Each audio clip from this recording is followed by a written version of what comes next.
Hello, this is Nick from Genya Effects. I'm happy to see everybody on the stream today. We've got 101 people right now watching. So today I'm going to be teaching you guys how to make some pretty neat things. We're going to be going over creating realistic smoke again in this training session, showing off some of the new techniques I've learned to get shading like this that you see on the screen. And we're also going to be showing you how to make some realistic fire as well. So I'm really excited to show off some of these new techniques that I've been learning with the latest version of EmberGen. And so what this is going to entail is we're currently using the latest QA build inside of our Discord server. So if you have a license, you can join our Discord server, get the license user tag, and download the latest build that we have. The reason this isn't public yet is because this is basically the pre-version, the beta of 1.0.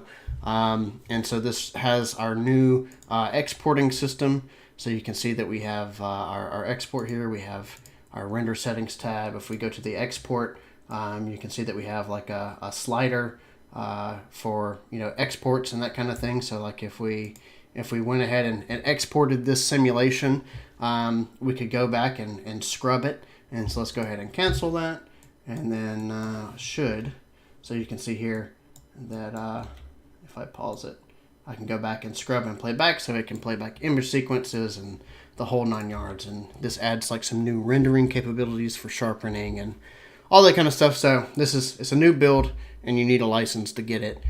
It will be public whenever 1.0 is out for everyone else if you want to try it. So there's massive improvements in this.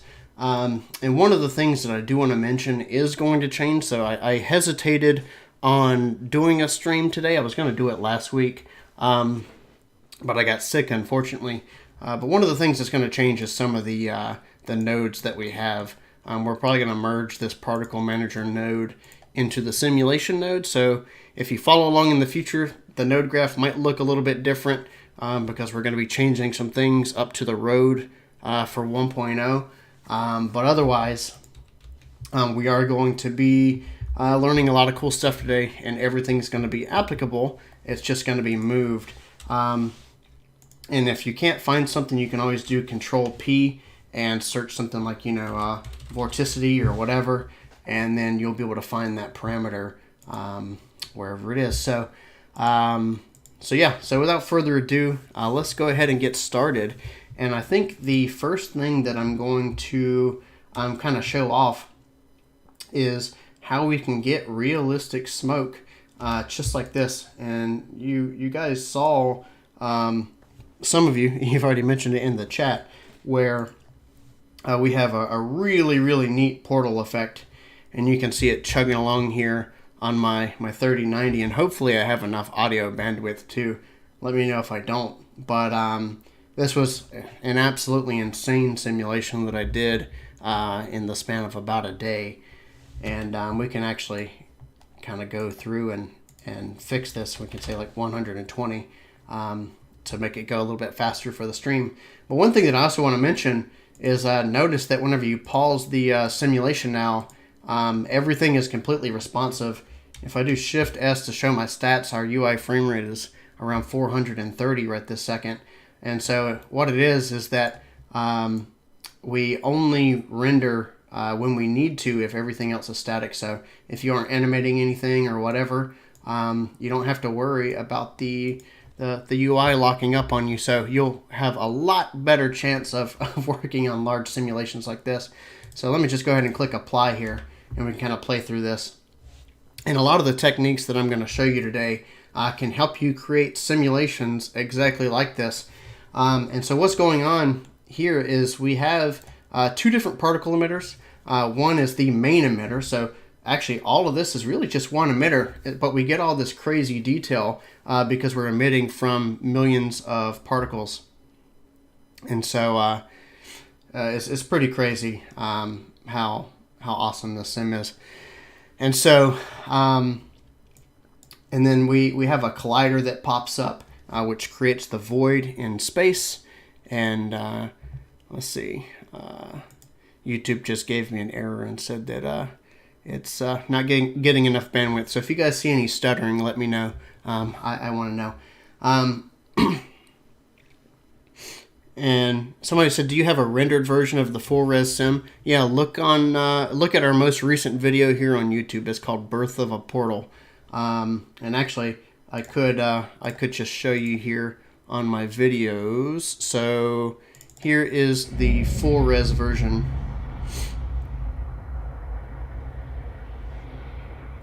And so this is it. So we've got all the particle swirls. It's being lit up. And you can hear all the sounds. We got the portal standing open, and now it's about to collapse. And so it's crazy because it's all one pass. There's no there's no post-processing or anything. All the chromatic aberration and stuff is done in EmberGen 2, and I just did a straight up render for it. So it's really, really crazy. And also one thing that I realized is that if we do an even smaller sim and we have it so that it hits the bounce, we get a lot of other interesting detail with this sim as well. And then you can see how fast it runs. It's only 30 milliseconds for this whole thing. And so I actually used it. So to build out this sim, I worked where the X was only 32 voxels wide so that I could speed it up and get all my timing right. And so you can actually see here all the different keyframes that I had to make this thing a reality. And so I kind of like animated like the gravity in the particles. I animated the emission rates and different bursts. I animated like all of my forces. I turned the collider on and off. Added like a point light to give me some extra volume and that kind of thing. Okay, yeah. I'll turn off my grid here. Let's see, none. There we go. So with that, without further ado, now that I've shown you some of the cool things, actually I have one more that I'll show here. Control Shift O. You can see all my variations too that I have. I believe it's Dust Fly 4. And so this is also the shading that I'm going to teach you. We'll show you how to make some shading and stuff like this. And so we'll pause it here in a second.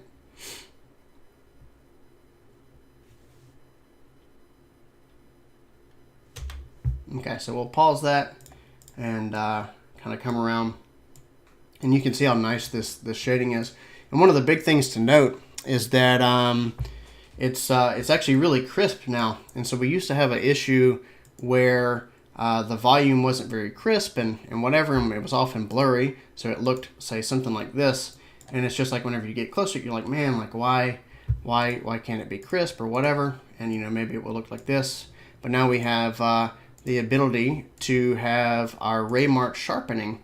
And so you can sharpen it a bit. It does cause some issues, say something like this on the thin smoke, but you kind of have to, give or take. And so somebody else said that they want to see the new fire that I made. So I believe that it was this. And so I will also be teaching you how to make this today. So yeah, so this right here is the new fire. Runs really quick, and we can just grab this collider. Oh shit, yeah, I need to fix that. But anyway, so we have this, and then we can just go ahead and pop this thing on here. And so boom, now the ball's on fire, and it looks really awesome. So yeah, so this is what you're gonna learn. So let's go ahead and get started. Well, actually, let's just start on fire first, and then we'll go into smoke, because the fire is the thing that I'm most excited about. So, new project. Oh yeah, last thing I'll say, this will also probably be slightly out of date by 1.0, just because our default preset's going to change. A lot's going to change, but once again, a lot of the things here are still going to be applicable. But anyway, so let's go ahead and we'll keep this emitter, but we want to do no emission on everything. And the reason that we're going to do this is I'm going to use it as a mask for the force. So, and I'm going to change this to, say, a sphere. And so right now there's actually a force happening. And so you can see here we have some new force gizmos. And if I go over here to my force visual and I do for the sim, which actually, I think that this is kind of bugged still because that doesn't look right. Actually, that is right. But anyway, there is some force coming out of this sphere right here. But it's just not showing quite how I thought it would. But regardless, so we do have a force and it's coming out of the sphere, but it's masked by it. And the force itself for the shape noise shouldn't be applying to anything else. So I'm kind of confused there. But anyway, we'll have to fix that. So somebody on the team, make a note because I don't think that's right. It should only be showing a force coming from around the sphere for the sim gizmo. Well, anyway, so we're gonna. Well, sorry, my brain has farted after seeing the bug there. Anyway, we're going to go do a particle emitter. We're going to add in a shape. We're going to do another primitive. And if we want, we could actually just plug in the same primitive for up here so that it's the same position. And I'm actually going to go to my transform, and I'm going to zero that out so that we are using the same position for both. And then I'm going to add in a particle manager, and this is going to allow us to preview our particles. So now we can see that our particles are going.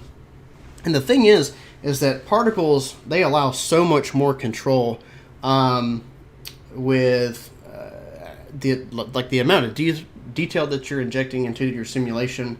You know, the temperature ranges that you can achieve, all the crazy emotion that you can get, because as your particles are simulating through the actual volume, it can inject velocity, and so it's kind of like a cascade effect. Creates some really nice tendrils on fire and stuff like that. So let's go ahead and hop into that. So to get it to work, and this is the piece that we're going to fix by 1.0, is you kind of have to have this weird setup to get the nodes to work properly, but we're going to have it just be one main manager here, and you'll just be able to say whether or not you want your particles on a per emitter basis to be advected by the simulation itself. And so, but now you can see that our particles are being advected, and this is really nice. And let's go ahead and turn off our ground and our skybox so that we can see on a black background. That's just the way that I prefer to work these days. And it lets you see your fire a lot better. So, and I see some questions in the chat. I'll go back after the fire and we'll do like an intermission and I'll answer a lot of the questions, and then we'll do our smoke stuff. But anyway, so let's go here and we're going to go to our injection, and I'm going to do just a little bit of smoke injection, maybe say 5%. So now you can see that we actually have smoke being emitted from the particles, and it's being advected and all this really cool stuff. So this is quite awesome. And so, but one thing that you'll notice is that the smoke is rising, yet in our main emitter up here, we don't have any temperature. But remember, we're only injecting a force here. So one thing that I can show off is that if I increase the force on this emitter, it's injecting it directly into the simulation, but it's masked. And the reason I'm doing that is because I don't want it to do this and go crazy on all of the smoke, but I still want it to be simulation based for the force and not in the particles, because if I plugged it into the particles, then it's going to do the same thing but just to the particles. And so I wanted a specific mask, and this is going to allow me to create that mask. And maybe in the future we could have a specific node, and so this might also be something that I'm actually going to write down, is the ability to mask a force based on a shape. And so I think that would be really useful. So anyway, now let's go ahead and add in the fire. So one thing that you might typically do if you're doing combustion is you're like, hey, you know, I want some fuel or whatever, and you can see now it's going crazy. We added 100% fuel, and it's going absolutely ham. But the thing is that with the way that I do fire right now, and with kind of the state of our combustion system, I find it to be a lot easier to control my flames if I just straight up have flames injected. So we're going to turn off my fuel, and we're going to inject our flames, and we're just going to do 100%. And so now we have this crazy bright thing. We've got particles falling down and all this other stuff. And so we could come down and lower our flame amount and whatever. But one of the things that I want to do is I want to shorten my particle lifetime because they're living a bit too long. So maybe we'll do like 0.5 and let's just say 1.2 or something like that. And now our flames aren't living as much, but I don't have as much flames now, and the temperature's not really there. So let's go ahead and increase this amount until I'm starting to see some shapes that I like. I'm starting to think, hey, like this is pretty good. Another way to bring these flames down is we're probably emitting maybe too many particles. We're doing 125,000 a second. One thing that we also need, which I need to make a note for now that I'm thinking of it, and so I'm also kind of making notes here of what would be useful for our software, is a particle counter to see how many particles I actually have live at any one time. And so, but let's go ahead and maybe make this say 80,000.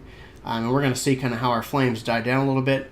I think that's fine. So now let's go ahead and get into the shading, because that's going to be one of our most important pieces here to get this fire really looking good.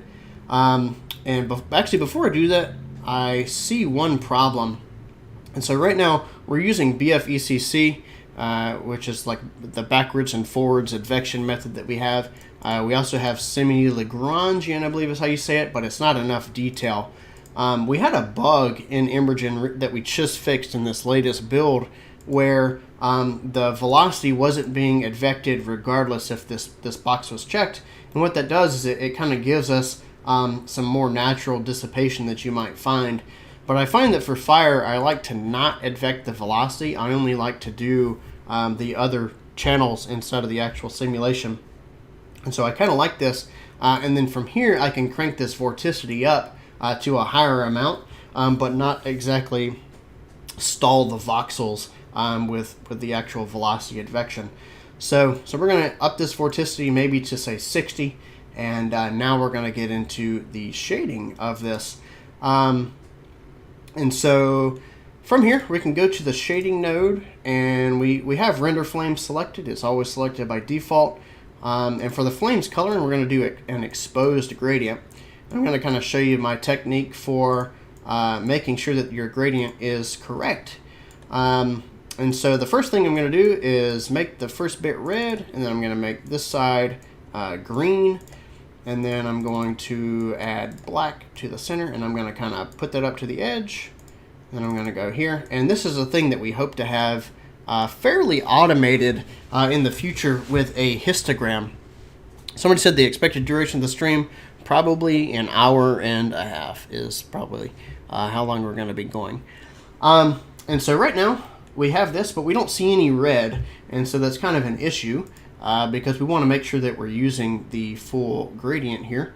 And so we're going to go ahead and maybe boost this to say 8,000 or whatever, or let's just say 7,000. And then I'm going to boost my shaping by flames to say 3,500. And then we're going to change our color remap. And we can kind of see that right now there's nothing going up to 7,000. So we'll just kind of bring this back down, and boom, there's our green. So there's a little bit of green, a little bit of red, and now our gradient is properly mapped. But we can go back and play with this in the future, and it's going to help us. But we'll see. And Morton says that I didn't listen to him, so we'll have to see what he's talking about. But let me go ahead and pull my camera down too. And so there we go. Now you guys can see a bit more. But anyway, so what we're going to do is we're going to go back into our color gradient, and I'm going to go into Photoshop. So I have a thing, a reference that I already captured, and we're going to kind of pull some colors from this real quick. And so let's find my little color picker. So here we go, and we're going to pick this white or yellowish color. We're going to minimize that, and we're going to put that right in here, which actually I wish that we could just paste from that, but I have to go over here and get the actual hex value. And let's see. So this is the only like real tedious part. I wish that we could do a color picker directly from EmberGen. But anyway, so we got that yellow color, and then I'm going to just bring this around the black. And so I'm going to do it from the lowest temperatures are the brightest, and then the hottest temperatures are actually more transparent, because what I found is that with fire, the hotter it is, the more invisible it is. Don't quote me on that, but it's just kind of from what I've seen, the hottest parts tend to be thin, or at least what I would think would be. So there we go. So we've got this. It's really, really bright, and we're going to bring this over to about 50%. And you might say, well, hey, like if we do this, then half the gradient is wasted. Well, actually, it's not wasted. It's just that we want half the fire to be transparent. And so we've got this color. It's not really looking that good just yet. So let's go ahead and pick our next color. And so we'll do maybe this orange right here. And then we're going to go into here, just plop it down, and then change this color, just like so. Now it's starting to look like fire. And then we'll grab one more. And so we'll do one of the really dark edges here. And then, let's see. Boom. Okay. So now we have some pretty decent shading here. And actually, did I get the right color? No, I did not. Okay. Sorry. All the clicking is kind of annoying that it like auto selects everything in the color picker. But anyway, so we have that, and now we can just kind of tweak this a bit, and we can tweak our gradient and kind of see how that's looking. And so now we can go over to our shading and our flames, and we can kind of change the way that this is remapped. So you can see that as we move this, we get brighter colors or not. It's kind of changing that gradient. And now from here, I'm going to kind of finesse, my maximum and my minimum. And you can see that as I change my remap range, we can get different fire types. And so, but maybe I want something like 2200. Then we're going to kind of pull this back down, maybe to like 0.7. And we'll just kind of play with this top end a little bit. And now we've got that. And we can go into my injection, and we can remove our smoke to kind of see how our pure fire is looking. So this isn't too bad. And to kind of help me get more vibrance in my fire, I'm going to change my color vibrance in the scene node to about 4 or so. And so now we've got something that's looking pretty decent. And we could go in here and maybe tweak this to be, maybe a bit darker or whatever. It kind of depends on what kind of colors you're looking for. But you can play with this, and if you want to, maybe you can say, hey, like I want to delete that, and or maybe I want this, to be a bit more wide or whatever. But generally, I like to go based on a reference image or whatever. I just think that this right here might be a bit too orange for what I'm looking for. And so, and of course, we can kind of tweak this and just kind of pull these values down. So we'll kind of do this. Just kind of pull those values a bit and move it up just a bit on the spectrum. And so this right here isn't perfect, and the color grading is the thing that takes a little bit of tweaking. And one thing that you could do in the future is we hope to ship with some good color gradients that are well tweaked and whatever. But you can tell that the color grading is probably the most important piece of your whole sim here. And so this is looking pretty decent. So let's go ahead and get into more of the motion, and then we can come back and shade this just a little bit better. So one thing that we also want to inject here is we want to inject our velocity. So you can see that after we turn up our velocity injection for the particles, we get things that are a little bit more violent for the fire, which is what we're after. And so we can also go into our combustion, and we're going to do advanced parameters, and we could change our smoke gain so that we're not getting as much smoke. And then I'm also going to go back into my shading and just kind of bring this right here back down to give us a bit nicer fading on my fire here. And then to give me some extra buoyancy and whatnot, we're going to go into shredding, and we're just going to turn this up maybe to something like, let's do like 130. So now you can see we've kind of got a bit of a crazy fire here. And from that's going to increase the amount of velocity that our particles are injecting, and we're going to bring this velocity kind of back down. And so you can kind of see that, and this is really the big thing that you have to learn with EmberGen, is that as you change parameters, your initial settings that you have, you're going to have to kind of go back and retweak some of the things that you're doing. And so now we have this fire, and it's definitely better than the default. And I just want to kind of maybe change these colors just a bit too, and so I think that looks a bit better, and it's not as deep. So now that we've got that, we've got a pretty decent fire going on. And I think that one of the next things that we need is maybe to kill the lifetime just a little bit as well. So we'll change this down to maybe 0.8, so the fire's not living as much. And then one of the things is that we don't have a whole lot of detail in the flames itself. And I think that to get this, we could do a very small force noise, and that's consistent. So maybe we'll do like 0.5 or something like that. And maybe we could bring this down in scale, and we could just slowly ramp up this amplitude until we're getting something more that we like. And I'm thinking that's starting to look pretty good. We'll amp it up a little bit more. And so that's actually not bad. It's starting to give us the details that I'm looking for. An additional thing in shading is we're going to go into our rendering, and we're just going to try it with our Raymart sharpening. So you can see that if we pause this, we can change the sharpening on our flames. We can also change the sharpening on our temperature to get us some cleaner lines in our fire. And so we can kind of determine how much noise we want. And if we wanted, we could reduce our noise a bit by changing our vorticity. So here's 0 vorticity if you want more of like a wood fire or something like that. And then as we amp up our vorticity, we can kind of change it to maybe something more like gasoline or more of an explosion type thing with a lot more detail. So this is looking pretty damn awesome. Like I said, I think the only bad thing is just kind of managing your color gradient and getting some things in there.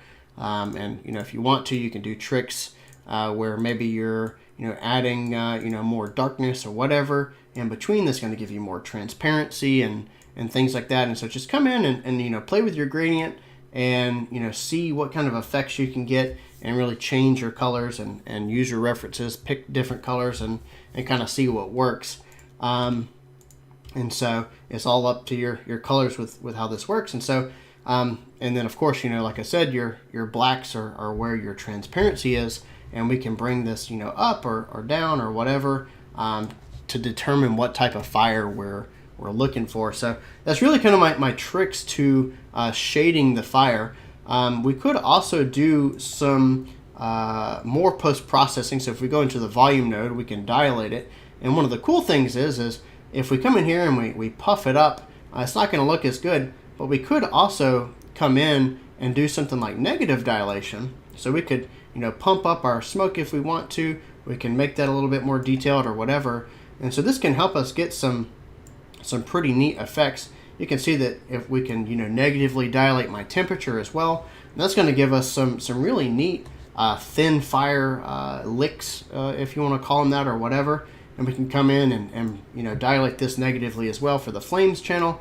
And now we have kind of a totally different effect, and our temperature is being affected differently. And so if you wanted to bring some of those colors back, once again, you kind of come in here and go to your remapping, and now we have a lot of bright spots, but we can kind of bring this down. Now we're getting back some of our oranges, and then you say, well, hey, and like I'm trying to I'm just trying to explain like my workflow, and the things that I'm saying are just what I think as I'm doing this. And so maybe we say, man, like maybe I need something like 15,000 for my brightness, because I want some of those darker colors, but I also want it to really come in and pop where my brights are and that kind of thing. And so, and then like from here you're like, hey, maybe I'm not just getting the range that I want. And that's when you come back and you mess with your minimum temp and maybe your maximum temp or whatever. And now you're starting to see that as we finesse it, you get that intuition, and you just have to do it. So instead of just watching me, you go into EmberGen and you play with this, and you go, man, like I kind of realize like whenever I have these different ranges, this is how it's interacting with my temperature, and if I bring my shaping down, then maybe I can see a little bit more, and it's not just blown out, and just all this other stuff. So this is looking really good. And so it's looking really good. And so then The cool thing here is that if we did move this shape around, the flames are going to stick because it's actually being emitted from the particles and it's not fuel that has to be ignited. One thing that you can do is you still can have fuel. So if you want a little bit of actual combustion, or you want the flames to expand a bit, you can come in here and change your fuel rate or whatever. And because you're injecting fire, that fuel has a very high likelihood of being lit on fire or combusting or whatever. And so you kind of have a totally different effect here. And so, but we can amp this up a little bit more.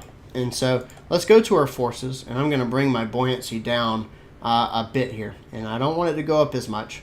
So we're going to bring our buoyancy down. And now we kind of have some stuff going on with our force noise and whatnot as it's animating. And I think what I might do is maybe emit even less particles so that we don't have as much fire. And so we're going to make it not rage as much. And so we have something like that. And so it looks like we're at about 18,000 particles. So from here, let's go to my simulation, and we're going to kind of mimic the effect that I had that somebody wanted to see a little bit earlier. And so what we can do here is I'm going to change, say, my X to maybe like just 64. And then I'm going to change my Y to something like 512. And then we're going to see my bounds here. And I'm going to unplug this. I don't want any of that anymore. I'm going to go to my shape primitive, and I'm going to do a box. And then let's go over here. And it looks like our X, let's just do something like 1 to make it really thin. And then we're going to kind of make this a bit long. And then we're going to make our height 1 as well. And so now we kind of have this this line of fire. And you can see that we do have like some ray marching issues. This is something that I think we're going to be looking into because there is a lot of dithering on the fire, and we're not exactly sure why. At least I'm not sure why. And one other thing that I forgot to mention is I am rendering the particles right now, and we don't actually need to, so we can go to the rendering tab of the particles and turn those off. And right this second, we probably don't have enough buoyancy, so I'm going to go back to my force and kind of bring this up a bit to give me something a bit more realistic. And so now that we have this, I think that this is looking okay for what it is. But it's missing a lot. And what it's missing is kind of the, some micro vortices or whatever. Because in this, there's a lot of temperature swings that are happening as, fuel is being combusted and all this other stuff. But because it's in like a singular box and there's no other outside influence, there's not much happening in this, and it's very stable. Well, we can inject some artificial instability with vorticles. And so these little things can be your savior. And so we're going to change this to a box. And then we're going to bring this box to be a bit wider and kind of match our flames here. And I'm going to bring this up in position. And then I'm going to bring my height down. And we're going to change our count. And now you can see my fire starting to go a little bit crazy. And we can lower my X width too, so that we're just on the flames here. And if we turn away, now you can kind of see what's happening. These vorticles are pushing this fire around. And we can go here and we can change our force. And if we want to, we can really make it quite violent. I mean, one thing that I like to do with vorticles is in my position tab, changing my advection to be 100%. And then we could also go to our orientation and turn off dampening so that they kind of jiggle around more.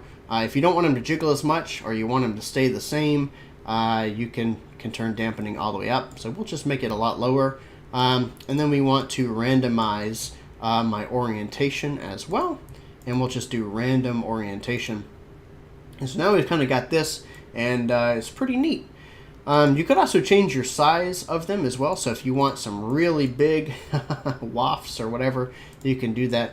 But you're going to see that it's a bit too powerful. So we'll bring down the min, kind of bring down the max again. And we'll go back to our sizing. And we're going to bring our sizes down too. Because we want this to be more of like a micro solver type thing, if you're familiar with that term. And just give us some of those extra bits that we're looking for. And so we can kind of see that, you know, these things are coming in and they're injecting new force, and it's looking pretty cool. And so now we have that. And so that's really kind of how I got a lot of the interesting shapes. And the last thing that I don't really like here is I don't like how I'm dilating that smoke. And so we're just going to go here. And then one of the last things for this is kind of me wrapping up the fire section here. And I can show you some examples of stuff that I did. Is somebody said, could the dithering be due to Raymark's sharpening of temperature? Let's check. So it does appear to have an effect. So if let me just go back to where I was and turn off. Even with Raymark sharpening off, it still is dithering a lot, and that sucks. But so yeah, so we've got our interesting smoke here, and you know, if we wanted to shade this, just a little preview of what I'm going to teach in a bit. If we go to our lighting, we want our sharpness to be 100%. Maybe amp up our you know, our shadow density and whatnot, and then let's bring in our light and do something, say like 5. Kind of drag this down, go to our shading node, do some smoke here, and change my density scale a bit. And then maybe I want to mask this so that my smoke isn't as affected by the vorticity for this force noise. And maybe I just want, you know, mostly temperature and that kind of thing. So we've got that, and then you know, we can go here and maybe you know, make this a bit more of like an orange color to show that this is a kind of a dark area or whatever. And so we'll do something like this, make it fairly dark, and then we could go to our particle emitter and start injecting stuff. And then we can see, like, you know, if we had more smoke, you know, how is that fire going to interact with our smoke here. And so one of the downsides and things that I haven't necessarily figured out just yet is if you have a lower buoyancy and you do want this type of flames, you know, how do you get your smoke to not look quite like this? That's something that I'm still working on figuring out some techniques for. But, you know, if we did go here and we had, you know, more buoyancy or whatever, our smoke's going to get pushed up. The temperature's not going to decay as much. It'll be pretty interesting. And so, and for whatever reason, our flames are quite orange now. And so we can just bring this up, make them a bit more yellow, maybe change our remapping and whatnot. So yeah, so that's kind of it. And then I guess there's one more thing that I could show, which is if we did like a force noise on our particles themselves, we could advect those too, and that'll kind of change how this all works. And then also an important thing is understanding like your physics limits. So if we wanted the particles to completely follow the simulation, we can turn the min and max down to 0, and these particles are going to be completely advected by it, and then you get a lot more of these floating pieces of fire as your particles are decaying. We can also go to our shape and make them get smaller over life and that kind of stuff. So your particle shape matters a lot with this to give you different fire shapes. So maybe you want it to be really big up there and then come down and quickly decay. You can make this like a cubic curve so that it's a bit smoother or whatever. So I'm not going to get into a whole lot with that in the live training, because with particles and shaping and whatever, there's just so much that you can do. But this is really just scratching the surface of what is potentially possible with our particle systems and just going through and emitting a lot more or whatever. This should be a much stabler version, or even if you have, say, just a little bit of fire or whatever, your temperatures stay the same and whatever. And you can come in and do something like, say, with our injection, you can make your min temperature 0 and the max like 8,000 or whatever. Make it random per particle to give you just that slight bit of variation and kind of change the way that your temperature works. So that's basically it with fire. If anybody has any questions about fire, that's that. So you can go ahead and ask. I'm going to open a project and show another fire that I really liked quite a bit, which was this one. If you want to see the gradient, it looked like this, and I think this gradient was done more by hand. And of course I have my my color vibrance up, and so I thought that this one was pretty interesting, and that's kind of what I started basing off, you know, each of my things. And so I went in here, and one of the cool things now is that, and you can see there's more, something a bit more explosive, just to show you what's kind of possible with this, and that's using the injection, where if I take the velocity and I make it 0, you can see it's definitely not going to go up as high or as fast or whatever, but we inject that velocity and it's really going to carry through with some good inertia.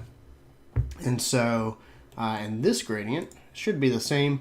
And so I found that this is like one of my favorite gradients, and so I'll probably just you know, save this and say fire, whatever, and then we can give that gradient out in our Discord server.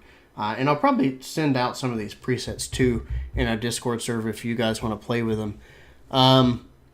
But let me go ahead and pause for a second and read the chat, because I've been focused on making fire, and we did it in like 30 minutes. So that's good on time. Let's see, the sim posted yesterday was insane. Thank you. It was really awesome to make. How do you download? Go to JengaFX.com, click downloads, and go to EmberGen. But if you want to download on this build, you need a license from us, not Otoy or anything like that. So a license from us, you can get the license user build or the tag in our Discord server, and then go to the build downloads channel. And while I'm here, let me go ahead and make my face bigger. So, yeah. Lucas, nice to see you here. I'm glad, man. Is this included in the Octade sub? No, it's not. Will 1.0 cost more? Yes, it will. Let's see. Will 1.0 launch with LiquidGen? Nope. That'll be a completely separate launch, and we don't know when LiquidGen's coming out. Somebody said this is insane. Thanks. I guess you were talking about the big preset. Looks like it's out of Houdini. We've got some really high quality stuff now. So yeah, the details are much sharper, as Steven said. Compression doesn't do it justice. Yeah, go watch the full YouTube video of that portal opening. It was really awesome. Is LiquidGen going to be included in the suite? Yes, it will be included in the suite. And the price of the suite is going to go up when LiquidGen is out. So if you want our stuff cheap and you still haven't bought for whatever reason, this is the cheapest it'll ever be. I sent out an email recently saying that we are going to raise our prices with inflation and rising living costs and whatever. We have to be able to pay our people and whatnot. We're a team of 16, and it is very expensive to run our company. So we are raising our prices to kind of match the cost of everything else. But we're still significantly cheaper than any other sim tool out there. So yeah, let's see. Somebody was saying that they just did a 1 million particle import. So yeah, a lot of people have been asking, hey, if I have particles, can I export them? The answer is yes, you can export particles as an Alembic file now, and it's a bunch of points, and you can export the color and density and age and size and whatever. So you guys have been asking for GPU particle exports forever, and we finally have it in this test build. So just kind of going through the questions real quick.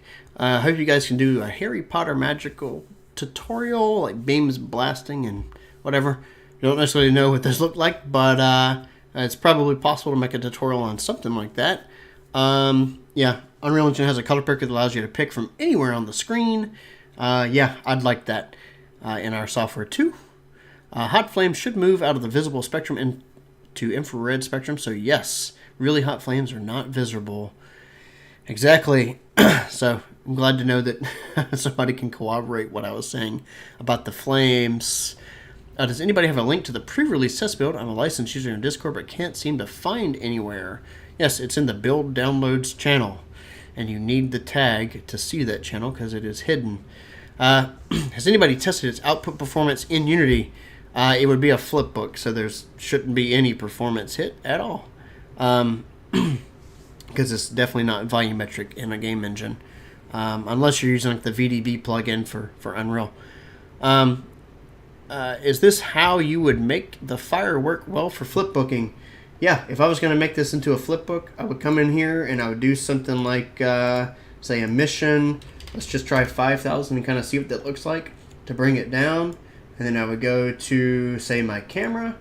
I'd come over here and I would likely turn off my smoke or something like that. But let's just say that I did like this. Maybe I want something a bit less vorticity, and maybe go to my simulation, turn off that velocity thing that's enabled by default. And let's just say that I do like this flame. I would go over here to say, all I really care about is, say, my Y.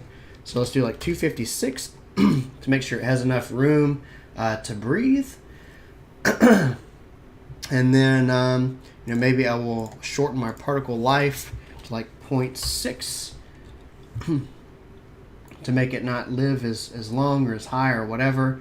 And then I could maybe go to my shape and drag that down as well. And then finally, let's brighten this up a bit. And so maybe we'll do something like 15,000. Maybe that's what Morton was talking about. Or Vaspek in the chat, like, don't use crazy numbers, but I kind of have to with how things are. And so let's just assume that I liked this, which it isn't bad, but maybe do something a bit less particly. But then let's just say that this is nice. So we've got that. We'll go to our render. And so now we also have our new export system. So we can go in here and we can frame this. And so we'll say, 256 by 256 is fine.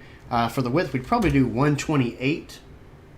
And let me turn on my skybox just so I can see my bounds here.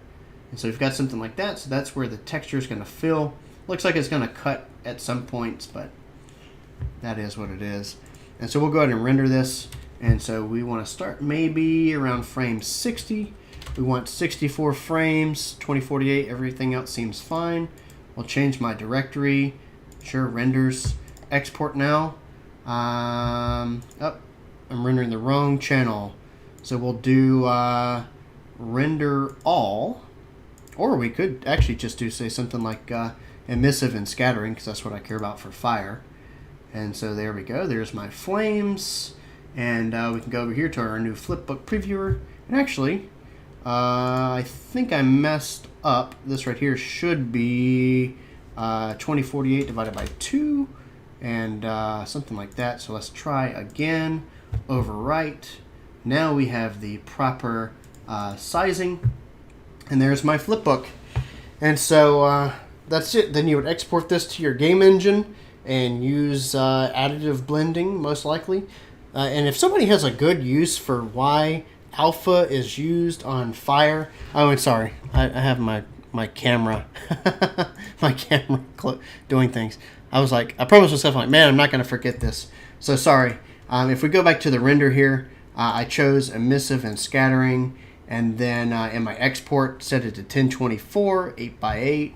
Chose my directory. And I'm just using my project name and safe name. And so you can see here it's particle fire, O2, which is what my project name is. And then emissive and scattering, which is what the safe name means. First frame is 60, number of frames is 64. If I wanted more frame stride, I could get a longer animation, so 128 frames. So we could do overwrite, and so this is going to give us, more frames or more animation. So you can see the fire is a bit faster. Maybe we would play it back at 30 frames per second in game, and that's what it's going to look like. And so then with our new flipbook previewer, you can come through, you can play it, you can zoom on this, kind of see what it looks like. Whatever, you can inspect each frame if you want to. So yeah, I just changed the webcam, hopefully. And so so that's it. That's kind of our flipbook previewer. That's how I would export this to a game. Excellent. Excellent. Yeah, so that's how you would do it. And then you put this on a sprite or a collection of sprites. And then, you might want to like source this a bit differently. Maybe use a box or a torus or something like that. And then just kind of tweak it to make sure that it fits. And then, somebody said it's not looping, bro.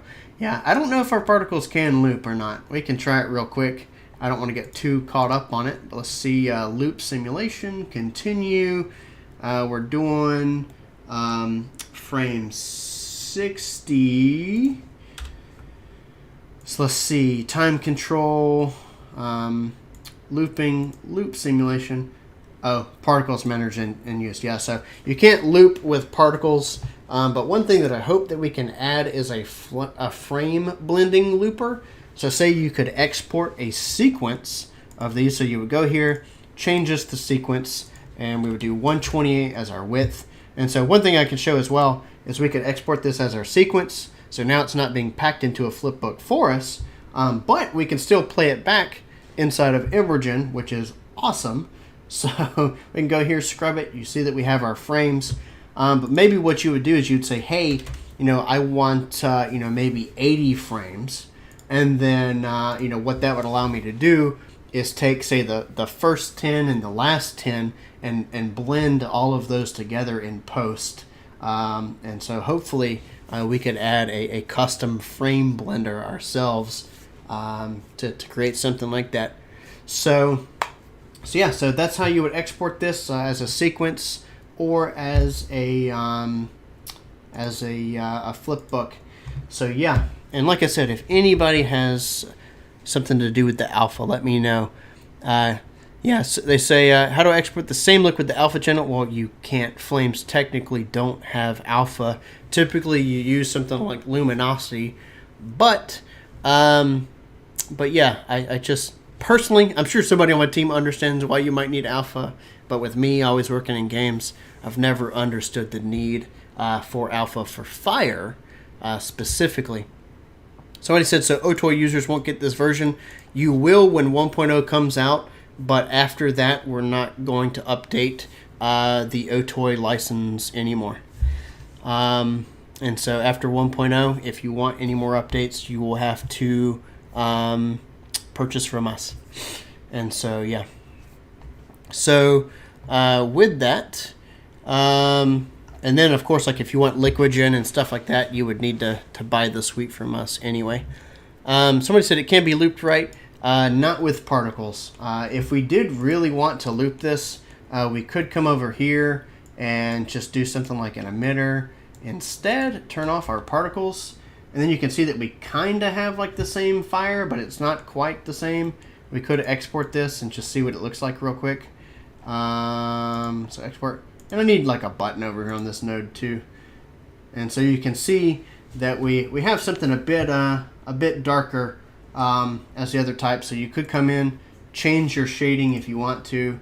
And so if we weren't using particles, which I advocate that you do, but if you did need to loop it, we can come in, change this color range, maybe go over here and change the height for this. And then, maybe go to emission. We could increase my fuel rate. One thing that I want us to add too is direct flames injection. And so you can see it's just not the same without particles, unfortunately. But we can render this, and you can see that you can get something kind of similar, but it's not as good. And so, but I want us to find a solution to loop with particles. We just don't have it yet. Finally, let me finish up these questions. Anything else that I should look for? When will builds be available for Linux? Early stage, not sure. Probably sometime after 1.0, maybe even 1.0. Mac, definitely not. Mac won't be available till 2.0 because we have to use our new sparse solver code for that one. We do have plans for making tutorials for game effects, but I don't know when, because EmberGen's changing quite a bit right this second. That's why I'm opting to do live training instead, because focused tutorials take a lot of work. So, interesting. What can we do if we need to re-export old scenes? You can go to our website, go to the downloads page, scroll down to the bottom, and download the version that it used to work in. That's what you could do. Can you make a downscale drop menu for very heavy sims? So I'm going to kind of show you something like that, which is really interesting. So let's go ahead and get into making some cool smoke stuff. And I think what I'm going to try and replicate is this bullet impact right here. So we're going to try and do something like this and have some really neat smoke and illumination and whatever, and try and match this detail that you can see here. So this is some really nice smoke shading, and we'll try and dissect it and see what's actually going on here, and see how we can or how you can make this same thing too. And you can see it actually runs pretty fast on my GPU. And so for the sim size, we're using something pretty big, but it's only 48 million voxels. It's about 8 gigabytes of VRAM, so most people could actually probably do this sim. And the amount of detail that we get is pretty insane. But one of the things that I almost never do is change my voxel size. So you can see that by making the voxel size smaller, which is our default of 0.1, we do get quite a lot of detail, but we hit the bounds, and I wanted a bigger sim for a little bit loss of detail in lighting quality and in smoke quality. But at 0.2, so having the quality of our lighting at a distance, if I were to render it from here, is worth it to me. So we'll do this. So let's go ahead and see about how we can make this simulation right here. And this should be kind of a masterclass in smoke shading too. So, new project. Let's go. Particle emitter. We'll add one. We'll do our particle manager. Plug that in. Bring in our volume. And bam. We don't have particles. Why? Because we need a shape. So let's go ahead and start it out, but we're going to do a torus. Let's go to our simulation. Let's just do something like 512 by 256 by 128. That's fine with me. We're going to look at our y-axis here, and we're just going to kind of lock our camera there. We're going to delete this emitter because we don't need it. We're going to go to our shape parameter, and let's do, say, so 25, maybe 15, 10. Just kind of looking for roughly the center. Looks like maybe 12. Yeah, I think it's 12.5 is the center here. So that's the center. And then rotation, let's do on Y, we'll do 90. And so boom, now we've got a torus. And we've got it doing some interesting things here. And so let's go ahead and turn off our skybox and whatnot so that we can see things properly. And so now that we've got this, it's pretty interesting. Let's change our voxel count to 0.2 because we know that we're going to need all that extra space. And I knew it was 25 as the middle ground. Okay, so there we go. So 25, boom. And let's change continuous emission to off. We're going to burst. So we're going to do one big burst of, let's do 2.5 million particles. So there we go. So we've got that. And now it's not necessarily looking like the burst that we saw. So if we want to get a burst like that, we need to go to our initial forces. We need to do from position. So there's a point in the center of this emitter. And it's just saying that, hey, we're going to make sure that we push things out radially from this point. If you wanted to offset the point, you could. So we can move the point up by 5 meters or whatever, and that'll push everything down. But with temperature being injected into the sim, things will start to rise and that kind of thing. But one big thing is for this, I don't actually want any temperature at all. So I'm going to bring this down to 0. Or what I could also do is just make this curve 0. And you'll see, yeah, it should. I would think that would turn temperature off completely. Oh, maybe that's because it's going from 2,000 to 6,000. So yeah, so now there's no temperature, but just to be safe, I would make everything 0. So now we have this. Let's kind of get our bounds in view and kind of see what we have to work with. So there we go. So that's our maximum. Now let's go ahead and start injecting smoke.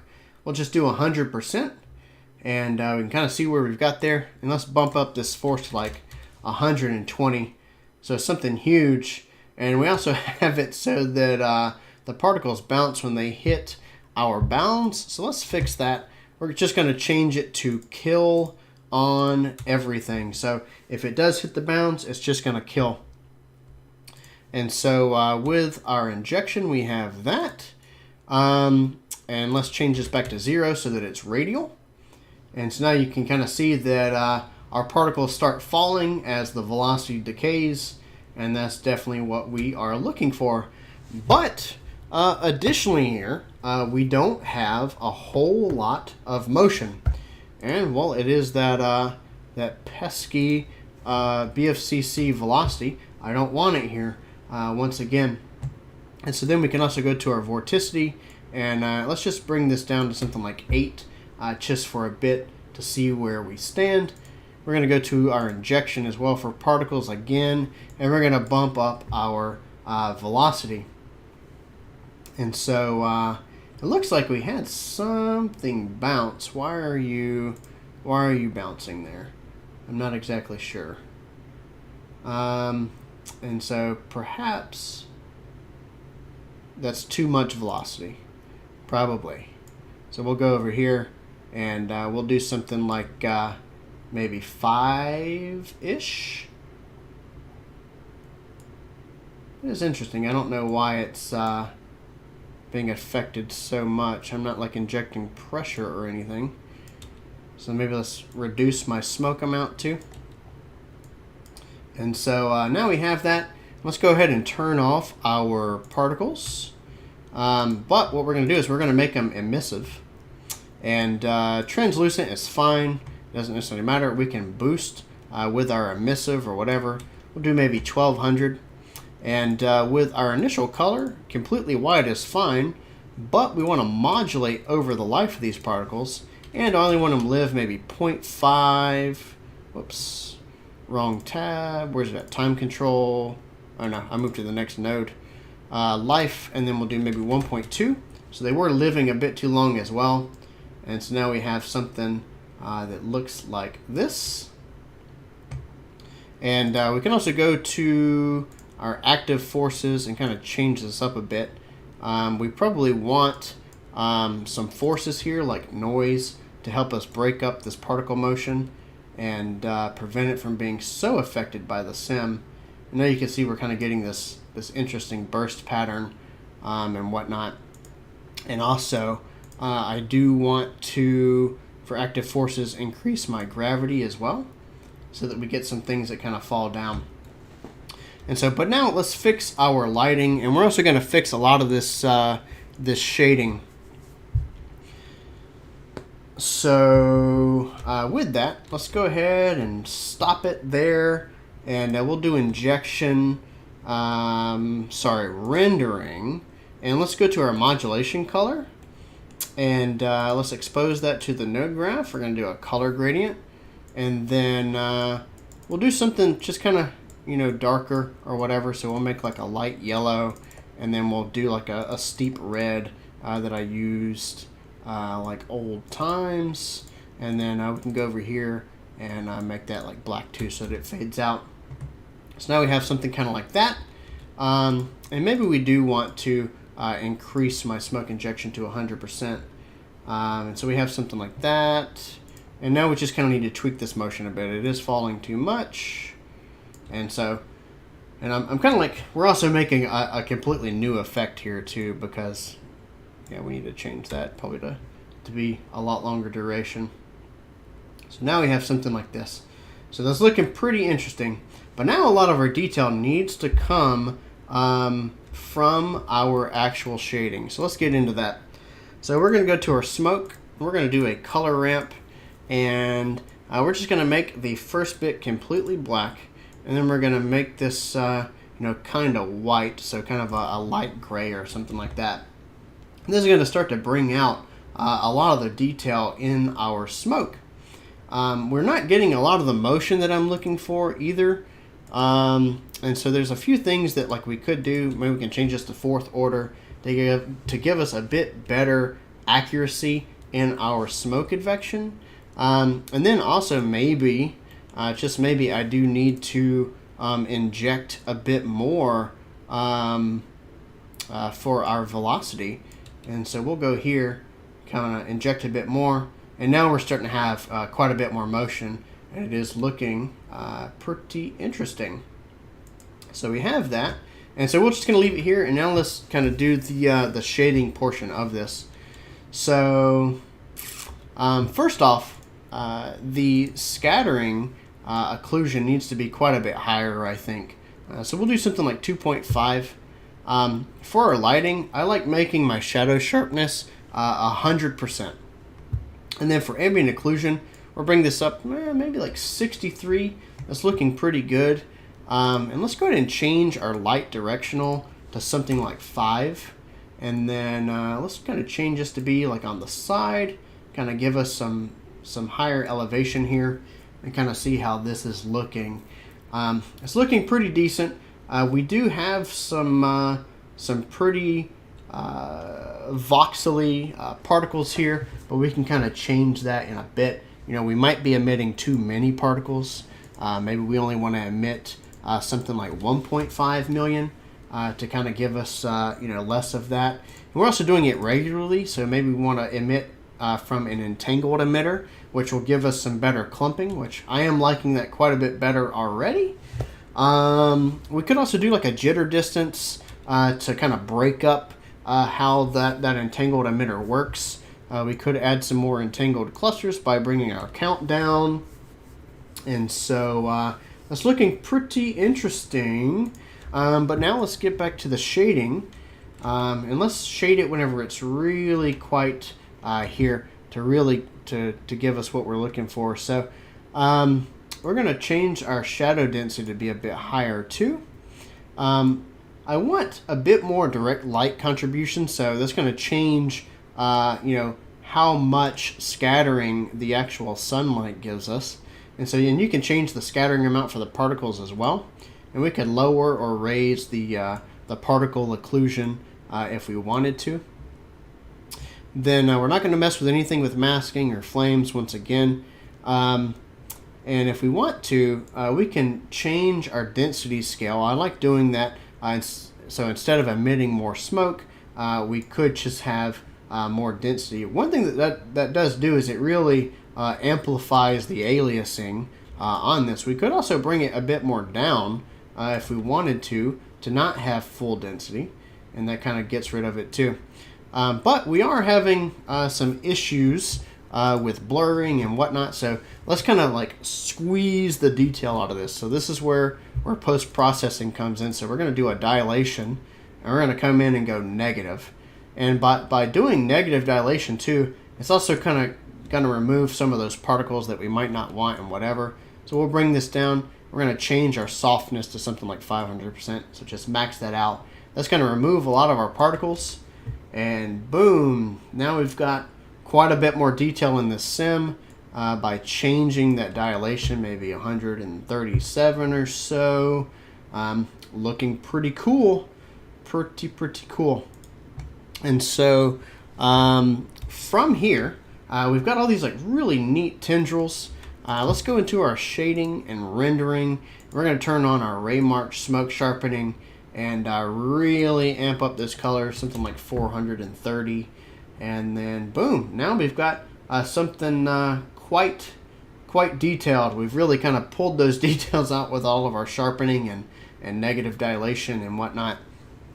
And so from here, we could amp up our vorticity. So let's do something like 53 or something like that. Really start to give us more detail.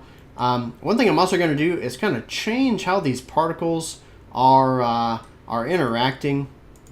And so maybe I want a smaller emission point as well. And so we'll do something like that. And then maybe I'm also injecting too much force. So we'll do something maybe like a 0 for my main speed, and let's say 80 for that. And so boom, it's a lot, slower or whatever. We could also change our force tightness so that maybe it is being advected a bit more by this force noise over here. And we can maybe change this scale if we want to kind of make it zigzag a little bit more or whatever. And this is really, really sharp, but we're going to kind of go back and dilate on that and fix it. I just want to kind of get our motion right here. We could also do something, maybe like a scale of 40 or 45, kind of give us some waves or whatever in our smoke. So from here, it's really all about, playing with, thinking about, what happens when our particles hit the bounds. Do we want it to ignore that? So maybe that our smoke doesn't do as much once it hits the bounds. Or actually, let me get a volume, make sure that my slicing mask is off. So there we go. So, because I knew that something was kind of weird was happening up there. And so by default, the slicing mask is on. We're going to fix that in the default preset as well. And so one thing is, I'm not getting a whole lot of color variation like I would have hoped. And so maybe we want to go up here and change this lifetime and maybe make all particles live a bit longer. And then from here, if we want to change, kind of how these particles work, so maybe we don't want as much force to apply to them, or whatever, we can change the mass limits and the particle physics limits. And you can see now they're not even nearly going to go out as far. So we can just kind of tweak this until we find out what we like. But I definitely know that I want the gravity to affect them and have them all drop down and give us those cool vorticities, or vortices, rather. And so, yeah, so we've got that. And now let's kind of work on that it being too sharp. So we'll go here and maybe we'll lessen how much we're dilating this. Maybe lessen the softness a bit. And we can also go in and start to change some of our lighting a bit too. So we'll go here. We're probably having way too much light intensity.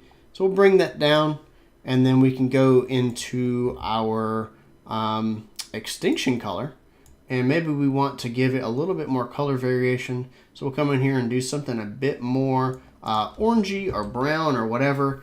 And that's going to give us a bit more detail, kind of pop on like our ambient occlusion and stuff like that.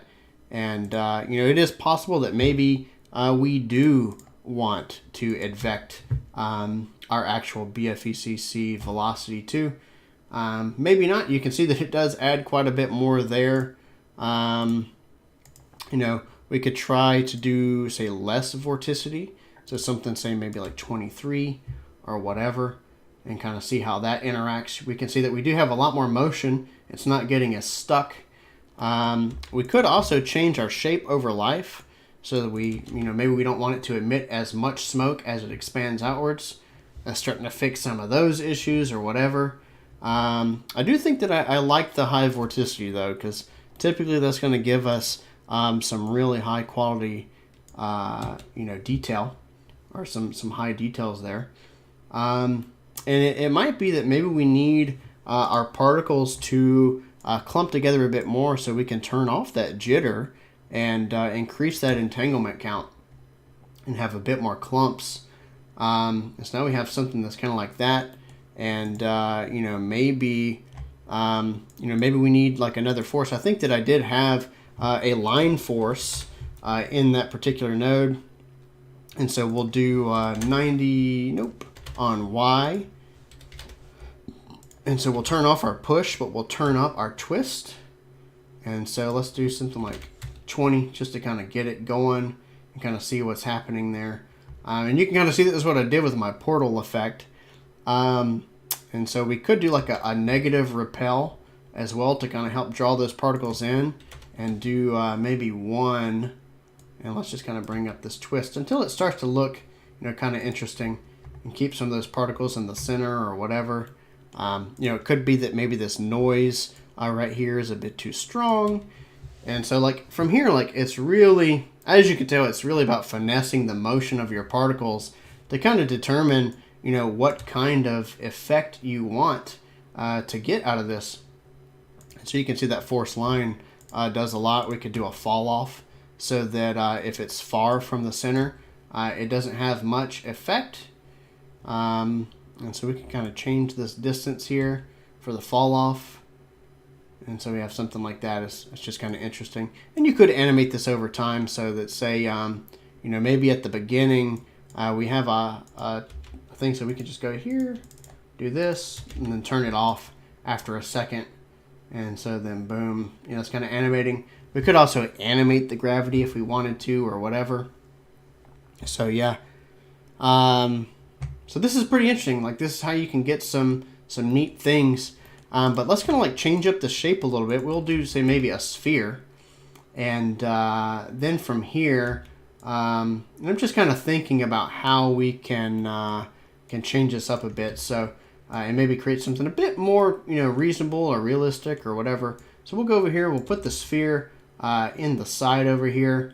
It kind of looks like water foam or something. And I really don't know what's happening on the edges here. I haven't ever had this happen. I don't know why that's happening there. It wasn't present in my other sims. So we'll do kill. You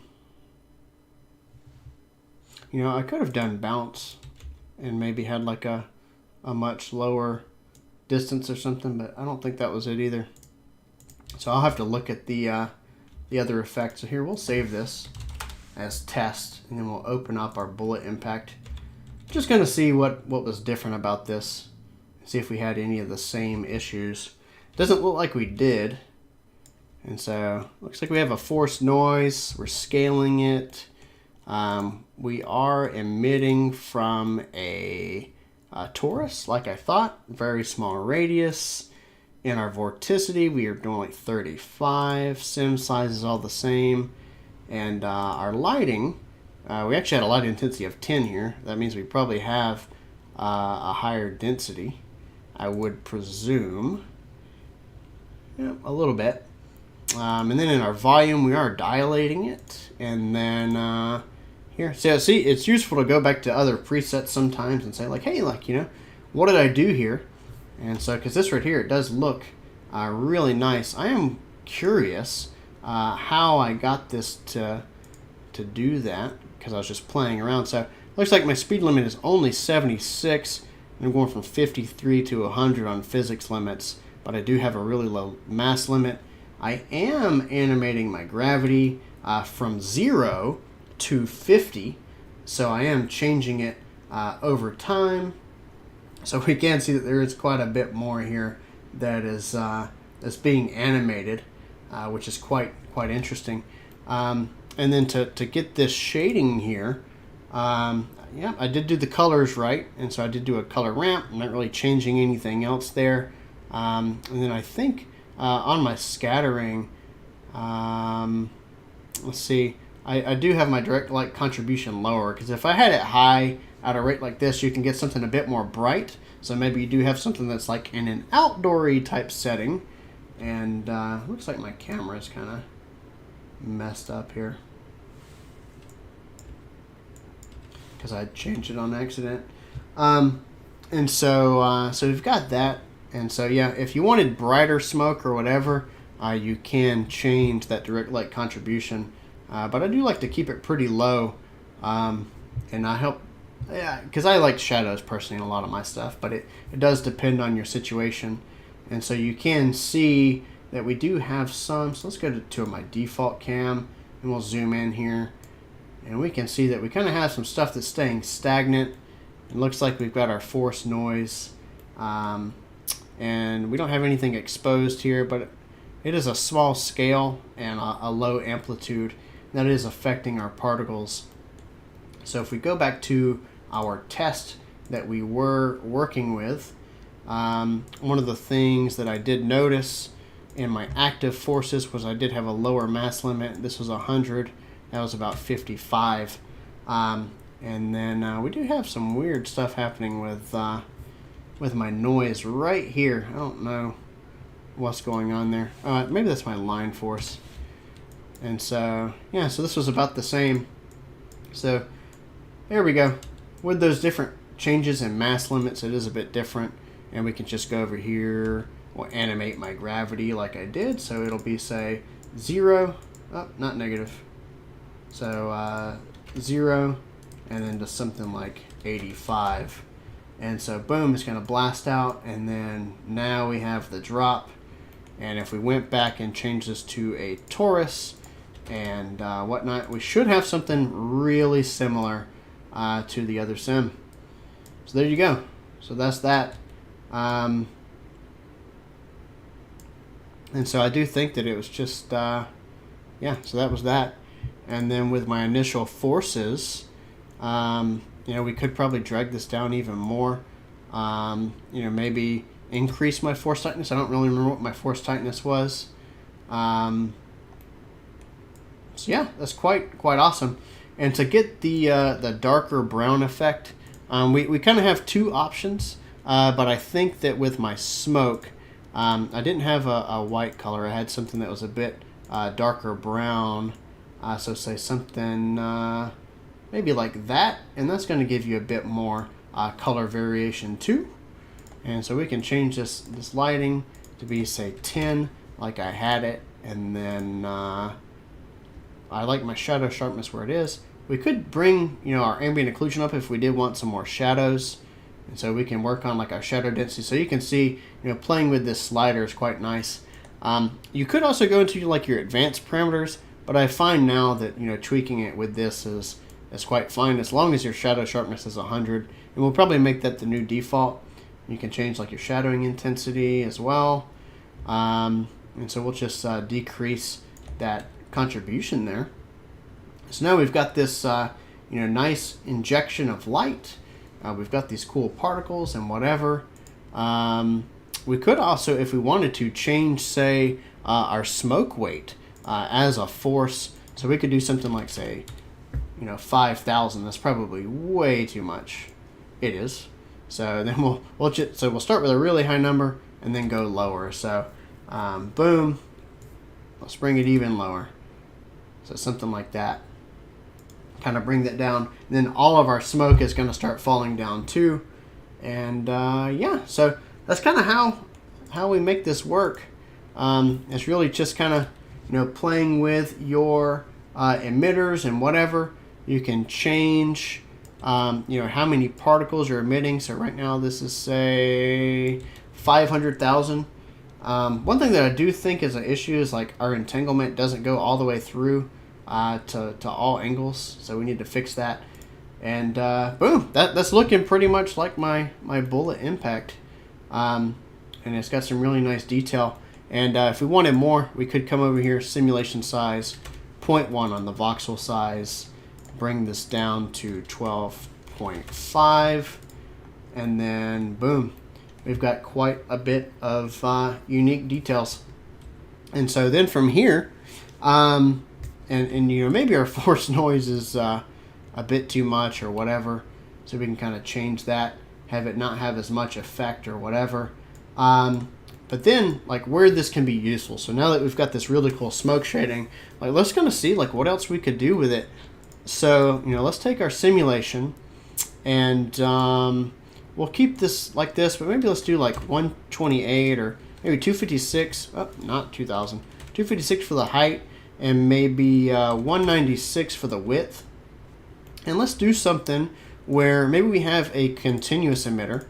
So we'll do something like this. We'll do initial forces, maybe velocity from cone or something like that. We'll change my cone spreading. And it looks like it's kind of just shooting it there. We'll do it in Y, turn off my Z. So now we have something like this. And let's really lower my my max here. And let's change this to a sphere. So I'm just kind of thinking up an idea here. And so, and I don't want to animate my gravity. I just want it to be natural. And then I do want my collisions to bounce on the ground, but I want quite a bit of friction so that it just stops. And so let's remove a lot of this bounciness. And so I just want it to stop on the ground or whatever and kind of cover that. And I don't want any color injection on this, so we'll go to rendering and we'll just say lit. And so here's just my lit smoke. And you know, maybe we'll do maybe it's just a really small range actually for this. I just want some particles that fall. And then we can go over here, let's see our bounds, and we will animate this kind of like I had in one of my most recent tweets. So we'll say position, and we'll do Y over here, and we'll do something like this and just kind of bring this over. And so now we have this emitting thing that's just kind of falling or whatever. We probably need a lot more emission. We'll say like 1 million or whatever. And we probably need a much smaller sphere. And I definitely want some injection now that I think of it. So we'll do the cone again. And we'll kind of just make sure that it's going like that. We'll do spread. And I think I want to do maybe inherit direction so that it's following the direction of the emitter. And then we can bring down this emission speed limit quite a bit. And you can kind of see what that's doing. I still think that's way too much force. There we go. So something like that. But we need to be a bit wider. And so, and this is kind of where you tweak things and just kind of mess around with it to see what you would want to get. Well, we can see that it is some interesting detail in our dust, but maybe we don't want as much vorticity because maybe it's you know, larger plumes or something like that. We kind of see how that works, and then let's go into our dilation, and maybe we want to puff it up a bit, and then I don't want this to be as dense, so we can do a lot less smoke injection, and then it's more like dust would be. So say something like that. And so we are getting lighter dust now. And so I kind of like how this is evolving. And now let's kind of mess with this shading a bit. So I do want it dilated. Maybe I want to bring down some of that softness. And then maybe we're doing too much sharpening here. Because I do want it sharp, but I don't want it too sharp. And then I probably want to actually do some actual forces on my smoke here. And so we can have a much smaller amplitude. And then we'll just kind of tweak our density here. So let's see. We'll do more smoke injection.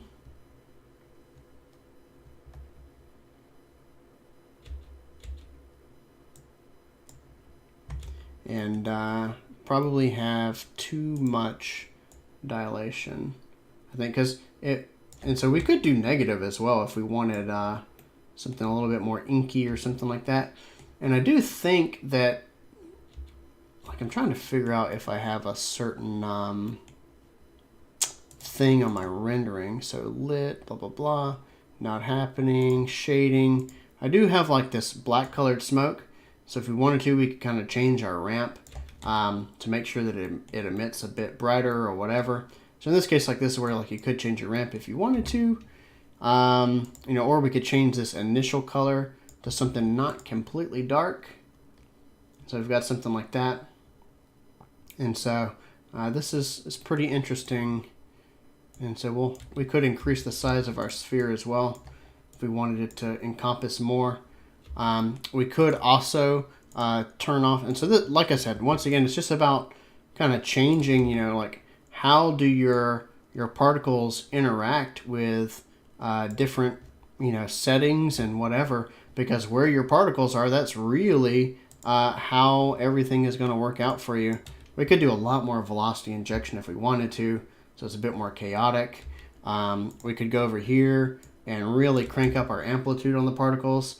And so there's just all sorts of crazy crazy effects that you could get with all this.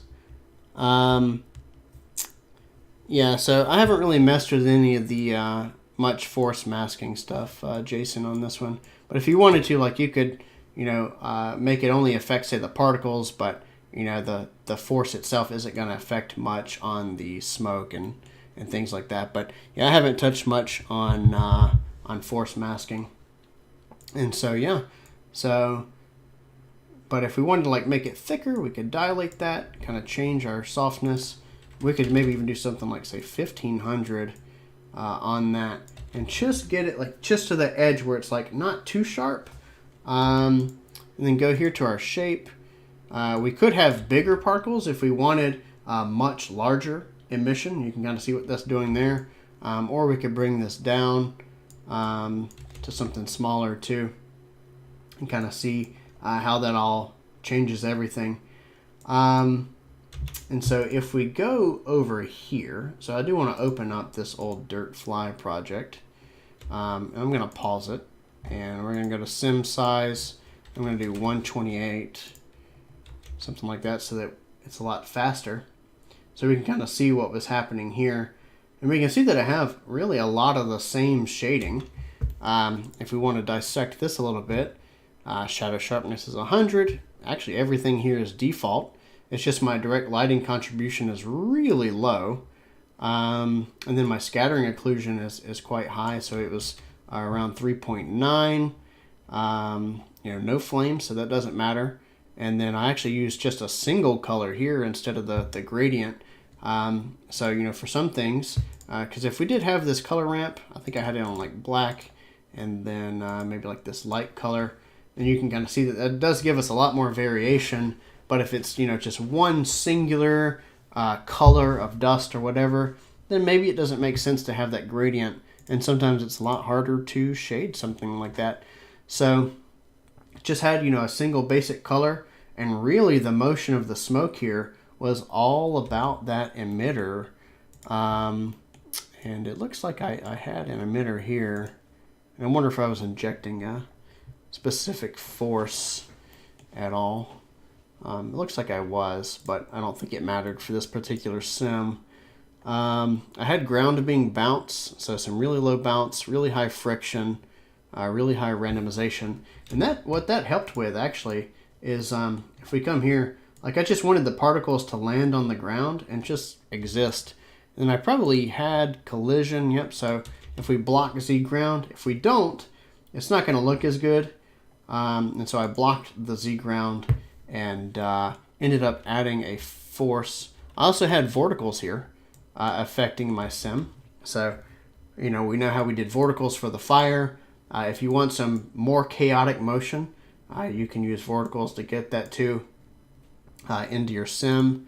And then looks like for my active forces, I was really more so following the particles physics versus the sim, because if we, say, brought this all the way down and we just followed, say, the sim or whatever, we can see that it's not doing a whole lot in terms of motion.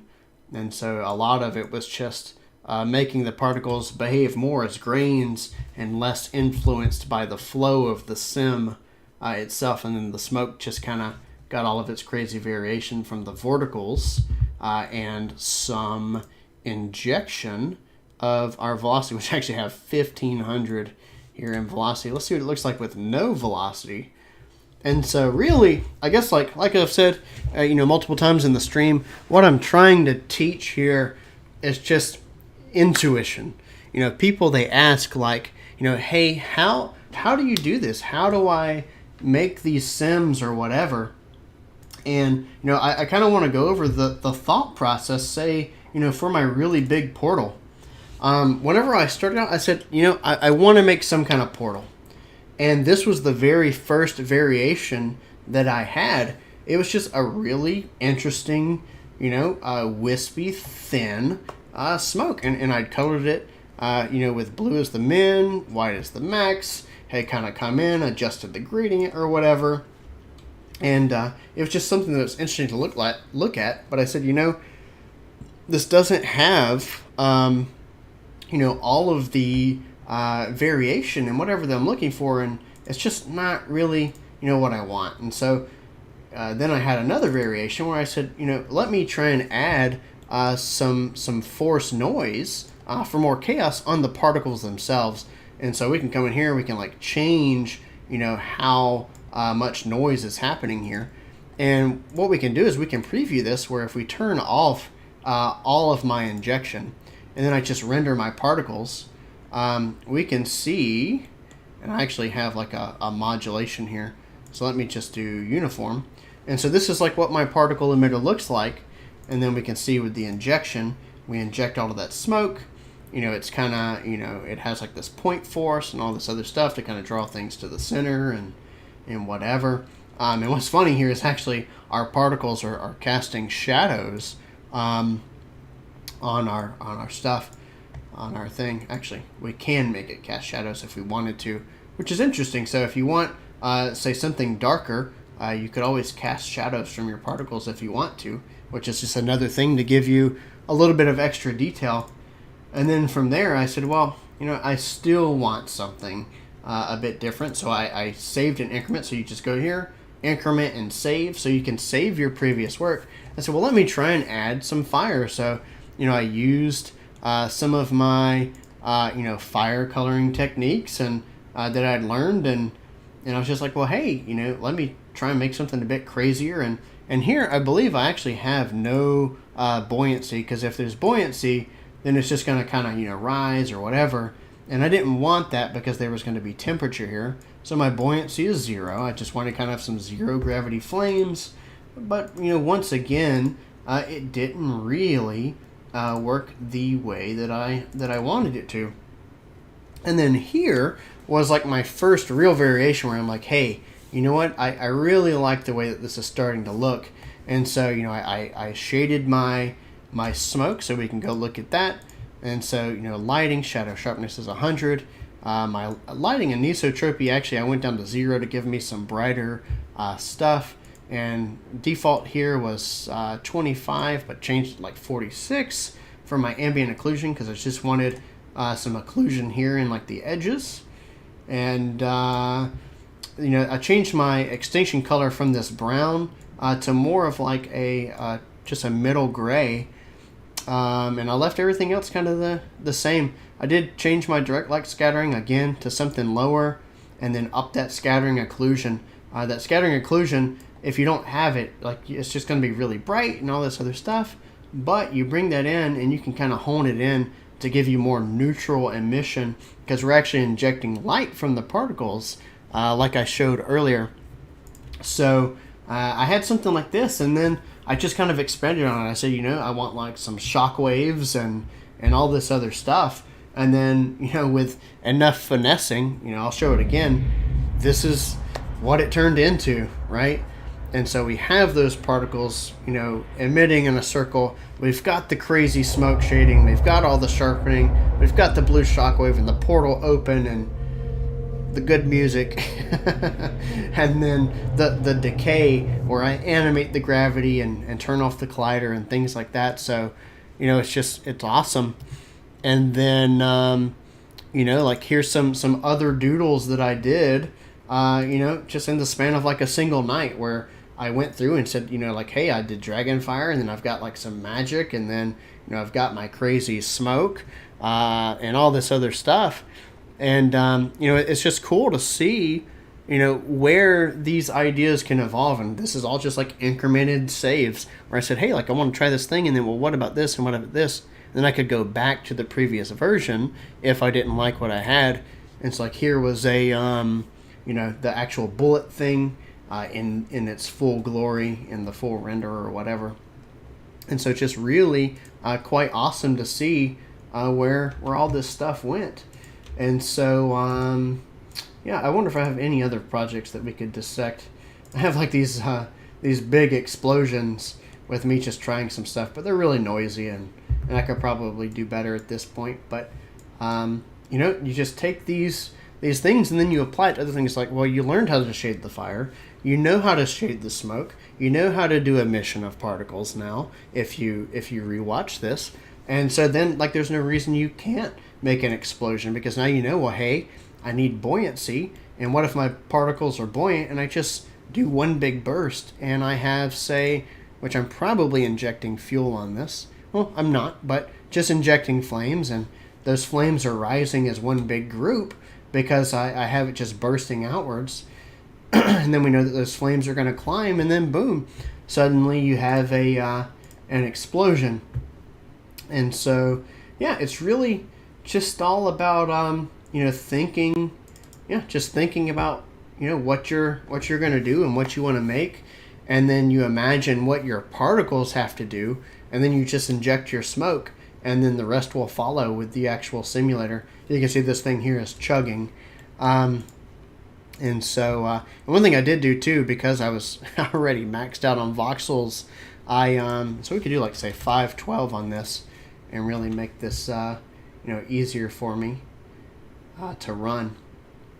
So you can just kind of see what's happening. The particles are coming through, they're being ejected, whatever. And I kind of changed my voxel size to give me a little bit more bounds. But one thing that I did like is making this magical. But instead of shading it like that, I believe I just switched. So I had fire, right? And I said, man, I wonder what this looks like if it was purple. Well, we just have a channel swizzle. And so I just changed the swizzle to whatever it would need to be purple. And so I just shaded it like normal. So there's another trick. And I thought that this looked pretty cool. And then I liked the shading that I had here. And then I just, removed the fire. And so we could even do that here if we didn't render flames and we didn't render scattering. And now we just have dust. And because of that shadow sharpness, you get some really good light rays and whatever. And you could come in and, change, how much sharpening you have or whatever. And just kind of, finesse it or whatever. So, yeah, that's kind of the things that I'm working on and looking at. So, does anybody have any questions? Hopefully, this wasn't like a direct, like, oh, here's how you make this specific effect, and like the effects that I made, they took a bit more tweaking and whatever, and iteration, and we don't really have the time to do that since we're on time here. But does anybody have any questions for me? Somebody said, have you considered cloud rendering solution? Nope, we haven't. If you have a low spec PC, we have some new optimizations coming in to help you with that. And so we'll just load a particle fire to look at in the background or whatever. Actually, let me do my number 7. That one was really good. I really liked the shading and stuff here. So let's see. Let's bring my camera back up a bit so that we can talk face to face. So yeah, so you're wondering if this will be built into third-party software. Hang on, let's see. I think there's another part of the question. Can you do a volumetric tutorial for UE5 export for game environments? I know there's a tutorial using a third-party plugin.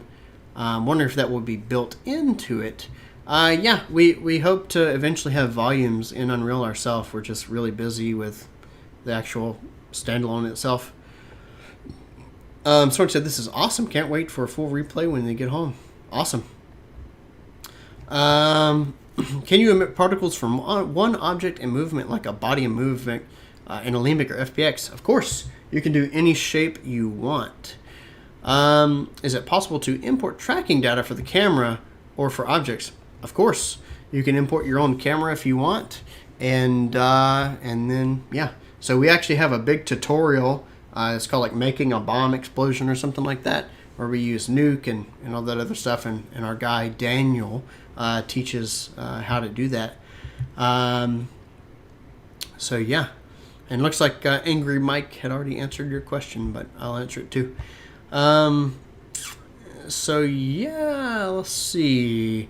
Any update on moving that bounding box? So, we can do just a small update here. I am going to do a Q3 stream in a couple weeks at the end of September. and we're going to be hopefully showing off some new stuff with EmberGen, our terrain editor, and all that other stuff, and just some kind of like side things that the team is working on. But somebody wanted to see sparse, so I can kind of show kind of where we're at with that. So if I go to get my builds, I've got a whole thing for sparse builds, whatever. We can launch this. So there we go. And so it looks like this is our sparse build. I don't know what's happening here. Let me close my other one. I didn't know that we had oh wait, that's the wrong one. Here we go. This is the latest sparse. And so you can see if we do B, the bounds are expanding. We've got some pretty nice lighting now.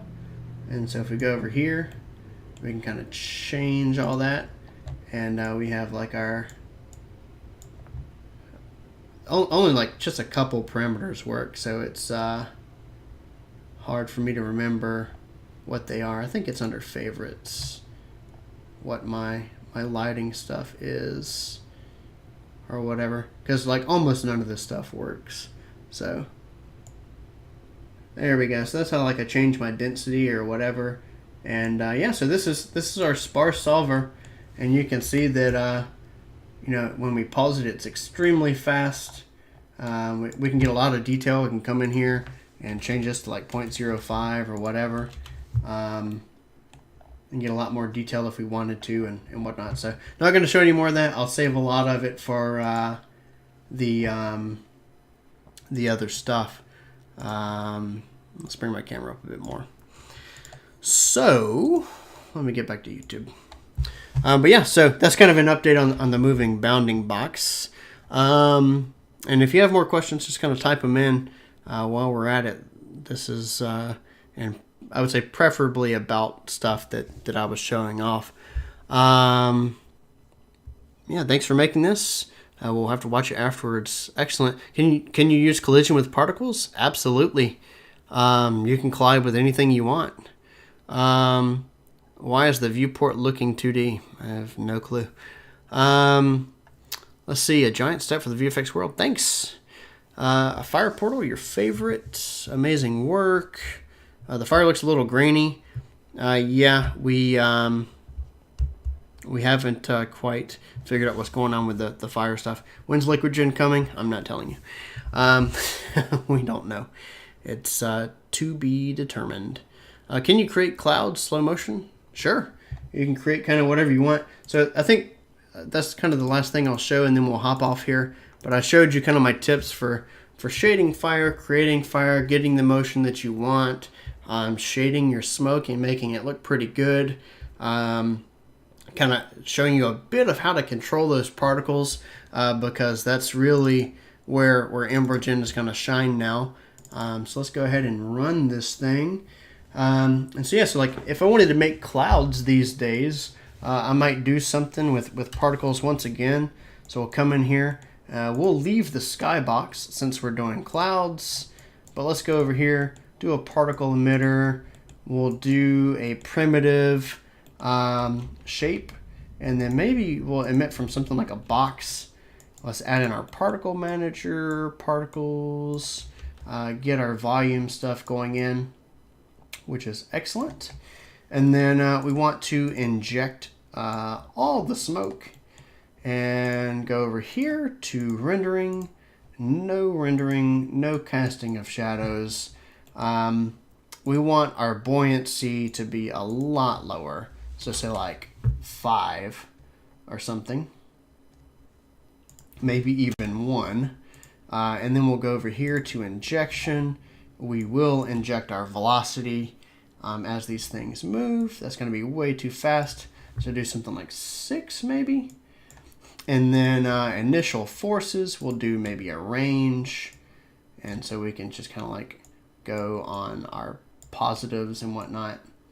Just kind of change that. And we'll go over here and maybe let's change our Y to something like 512. And maybe change our length of the box. And then we can go back to here, kind of see what's going on. So we'll just do like -12, -12, 0, 12, and 12 for our speeds. That's going to give us some nice randomization. And so we can kind of see that it is slow moving. We probably have too much smoke injection. And so we've kind of got that. Maybe we want more emission. And so something like so. And then for my active forces, I don't want any gravity. So we have that. And let's do some, like maybe some clusters. So something clumped. I don't want continuous. That's what's giving us a lot of our worst stuff. And so we're kind of getting some stuff. We are hitting the bounds here. And so we could also just try from like a sphere or a torus too, which is a bit better. And we have our active forces. Maybe I want my mass limit. So I want some to really follow that. And then I want some noise on my particles. And that's going a bit too far. And so we're going to change our lifetime. So I'm really just trying to think about like, hey, like, what would a cloud look like? So let's start shading this a bit. We'll go to our rendering. We're going to add in some of our sharpening, make this kind of a sharp cloud. We'll go to our volume. We'll do our dilation post-process. Clouds are kind of puffy. So we could puff this up a bit and then soften that. And then, it is possible that there's another thing that you can do with like grouping. And so we could do some bigger grouping here for our particles. And we can see that they are like kind of like living too long, and they're kind of creating all these strands and whatever. And I don't really like that. So we could go here and just do none for our initial forces. What is our lifetime? It's like way too long, so we'll do like 0.5 because we just want these to be a source. And so, and I haven't made clouds in a while, so I'm just kind of thinking out loud here on what I would do. And we probably want a lot more injection on the forces there now that our particles aren't going to live as long. So there we go. So now we're kind of getting like some cloud shapes. We probably need to make them live just a little bit longer. Something like that. And so now we're getting some interesting stuff. We have a lot more balance to play with, so we'll do maybe 384 and 256. And so one thing, of course, that we could do is we're like, man, like we keep hitting the bounds. We could change this voxel size to 0.2. And so our bounds are going to be much larger. Our emitter's the same. It's just the scale is a lot different. Let's move this up. We could increase our sizes on this. And I'm going to go back to individual particles. Something like that. And we are injecting temperature, so we can use our buoyancy to our advantage. We really want these clouds to kind of grow. And then from here, we can go to simulation. Of course, that's on again. Change that to fourth order. And then really increase our vorticity quite a bit. And then we can get into shading this. So that's kind of an interesting cloud shape or whatever. So we go to shading. We'll go to lighting. Shadow sharpness is 100%. We could change our shadow density if we wanted to. We could increase our direct light contribution. Extinction color is probably going to be more on like a blue side for a cloud or something like that. I'm going to change my inherent sky color and stuff to 0 since our skybox is active. And we want to color things through the smoke and whatnot. And so we'll make sure that our cloud is mostly white. But we could do a color ramp on this. And so we could say, mostly white or whatever. And then maybe it, mixes into, something darker or whatever. So let's do like dark at the beginning. and then say something like this. And then maybe we want to kind of highlight some of those, deeper blues or something that you might find in a cloud like such. It's actually storming outside right now. And so yeah, it's a bit too blue, so we can just kind of, maneuver that, go to our lighting, and maybe kind of change that extinction color a bit until we're kind of happy. We probably want a bit more ambient occlusion on this since it's a cloud. So like let's increase the ambient occlusion. And then I probably want to play around with my density. Like I don't want as much density. So we've got something like that. And then from here, like all of your stuff is really going to depend on, how you dilate this and what your softness is, your smoke density scale. So this is way too much, as you can tell. We'll kind of let that play out, and I'm going to drag this down. We could change our smoke density stuff, so we could have the density scale be really high, but change our density clamp. So maybe we want like, one common density throughout the whole thing, or whatever. And then you can just kind of move this around. We can change the elevation, and if we wanted like some different color of say light, you could also change your light color itself, and kind of shade your clouds to be a bit more orange. And like this isn't like the best looking cloud thing in history or anything like that. Maybe we want some bigger stuff, some bigger difference in how we change things, and it's going to get you your different cloud shapes. Depending on say how many particles you're bursting is going to change a lot. Changing the lifetime of your particles is going to affect a lot of things here. And so you just kind of play around and start getting those cloud shapes starting to get into a lot of detail category. And like we could probably figure out a way to prevent maybe a little bit more injection. So this is where we say, hey, we want it to follow more of the simulation than not.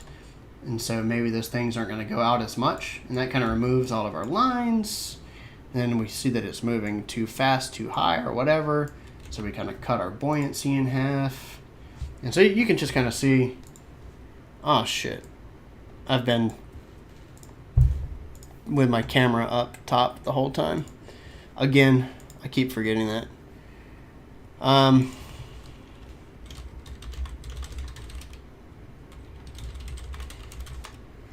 I just get into my flow and then I forget the camera. So, but I called out all the parameters, so hopefully it makes sense or whatever.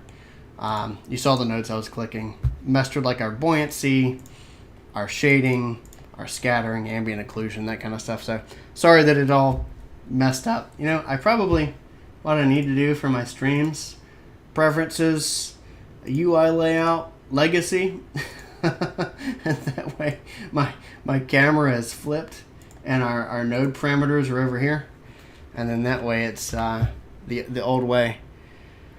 Oh yeah, sorry about that. At least I talked through my thing where I'm not as bad. So I don't know, but regardless, and then like I said, most of the stuff I talked about is I mentioned the parameter, and unfortunately you couldn't see it or whatever. But yeah, so just smoke dilation once again, our rendering, and then going into our particles here, and changing the physics limits, and you can change kind of like your initial force. So we could do like a range again, or you could do from a cone, or even from like position, like we did with the big the big burst. And so then you kind of have more of an outward shape. So we could do something even crazier, like 80 or something like that, and boom, it's going to kind of blow our clouds out. We could do a much smaller emitter, and so do something like this. And so yeah, so you can get like some interesting shapes. We could move that point force down to kind of blow those clouds upwards, and then you kind of got your cumulonimbus or whatever. We could do a box, really expand that out. to change that Y direction and really grow that thing. And so there you go. Now you've kind of got those clouds. And you could do something more advanced like volume post-processing and maybe add subs. So say where there's smoke, we want to remove smoke. And that could help you remove like some of those tendrils or whatever and whatnot. And you can kind of finesse it and all this other stuff. So you can get some really interesting, really interesting results with volume post-processing. I could probably dedicate a whole live training session to volume post-processing, where you could come in and take your vorticity and add sub, and then we take our masking source and mask it through our smoke or whatever to give us some other interesting micro details and things like that. So yeah, sorry that I put my camera up there. But anyway, so yeah, so that's that. Yeah. So anyway, that's kind of how I would do a cloud.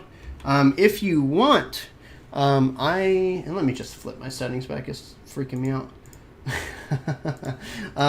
But if you want, I'm going to zip up all of my presets here. Every single one that I have. A lot of them are too big to run, but just pause the sim. Too big to run if you don't have a 3090.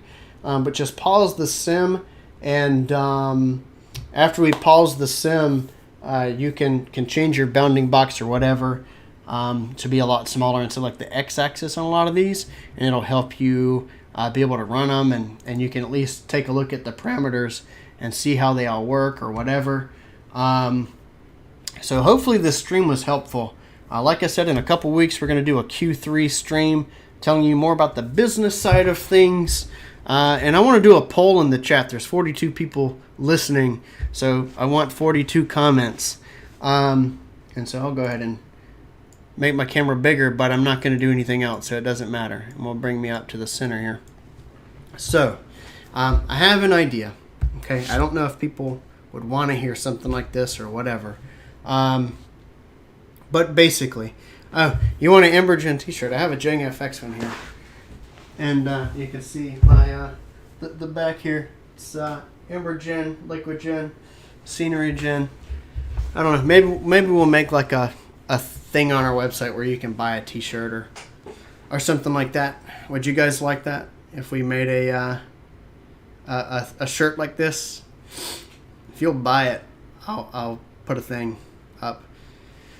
And so maybe we can do like Teespring or something and get you some really thick, nice cotton shirts like this, and you can rep us. There's a lot of lightning outside. I'm just waiting for my power to go out or something. But anyway, the question I wanted to ask is,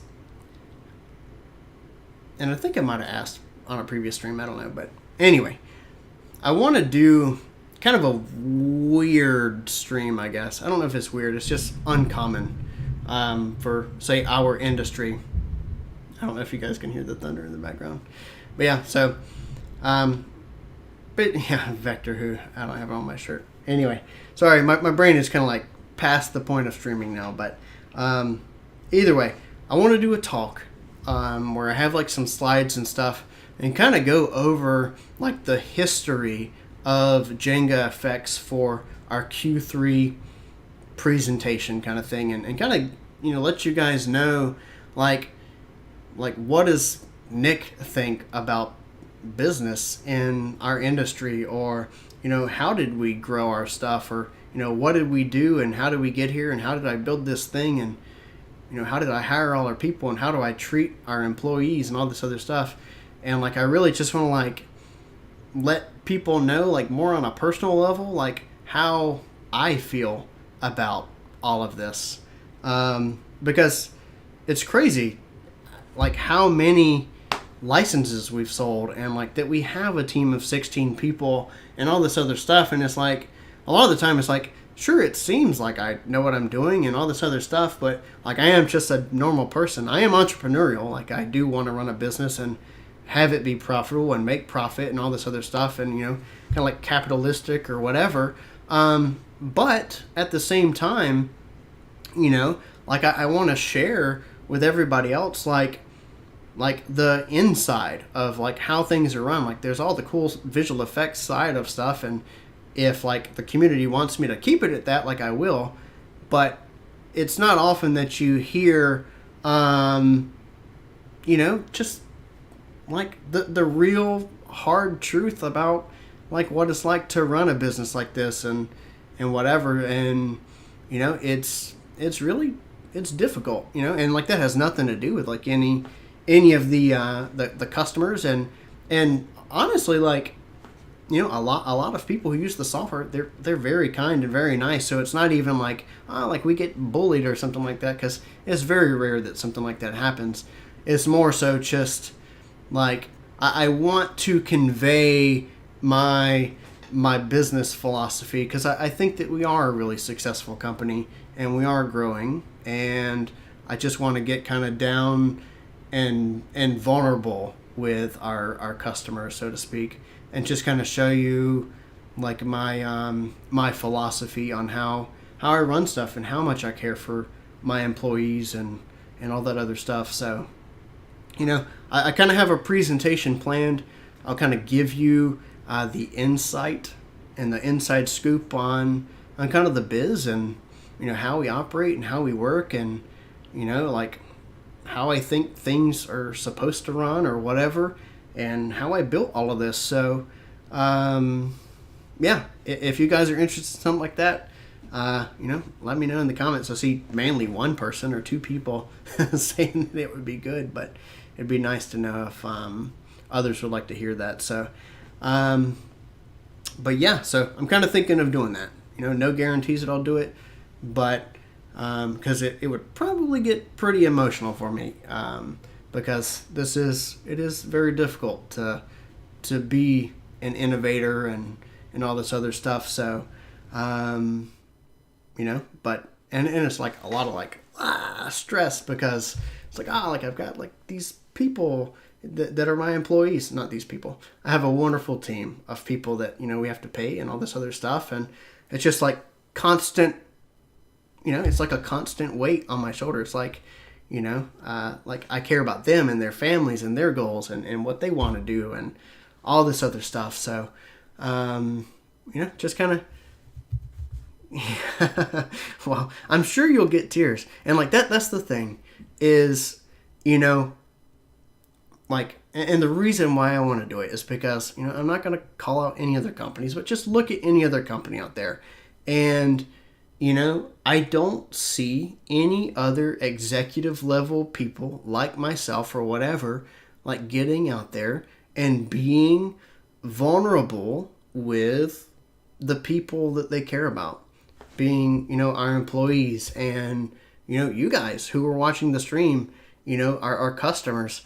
To me, it's like, my team comes first, our employees come second, and then I come third, right? Hell, the product comes third and I come fourth, because like, I sacrifice a lot to give for this company or whatever.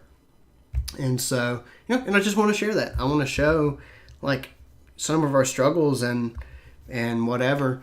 And, somebody said, you look to be a great guy. And like, I think the thing is, and this is, just being vulnerable again, it's like, do I want to do this to show that I'm a good person, or do I want to do this to have others, I guess, empathize with this or whatever? I don't know.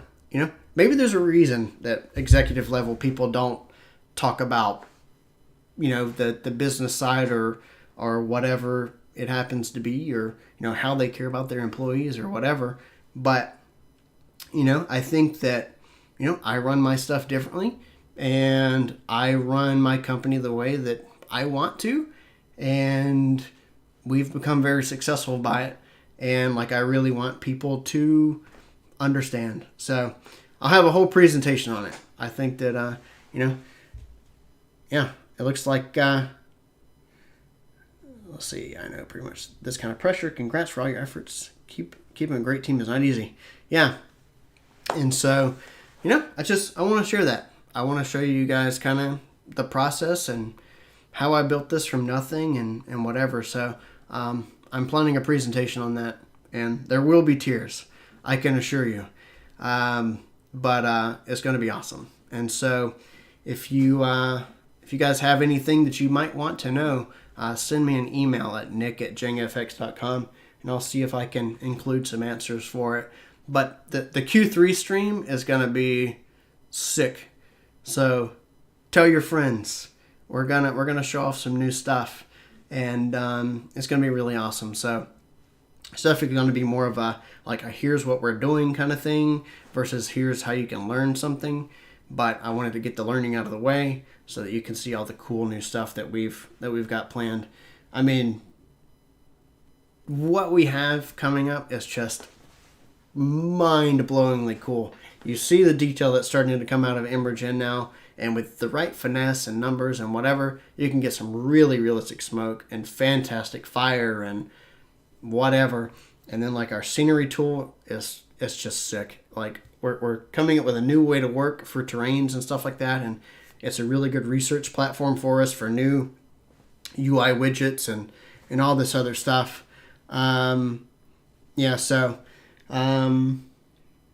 It's going to be awesome, and maybe we'll have some teasers for LiquidGen too. We'll see. And so I know that everybody kind of wants that or whatever. So, I'll catch you guys later, and thanks for watching the stream. I really appreciate it. Have a good one. I hope you learned a lot. And also, last thing, send me feedback on this. This live training was a bit back and forth because I had the camera in the way and whatever. So, this is, like someone said, this is the real world. Things don't always work out like I plan, and I'm pretty one-tracked whenever it comes to teaching. And I really just wanted to share, I think the most important thing is people well, how do I learn this? And it's it's not how you learn it. It's gaining the intuition for what the sliders and sims and stuff are doing. So, you got to think in a way of what is the complex, whatever, to how this, what does this mean if I make this slider, and what do I have to tweak to kind of get it back to the range that I want? And I really want to, make sure that, I teach the how to think, because if you learn how to think about it, you can do anything you want in this software. So, yeah. We'll catch you later. I'll see you on the Q3 stream, and we're gonna crush it. So I'm excited to show you what's coming. But until then, I'll talk to you in a couple weeks. Send me an email what you thought about the stream. So nick@jengafx.com. Bye bye.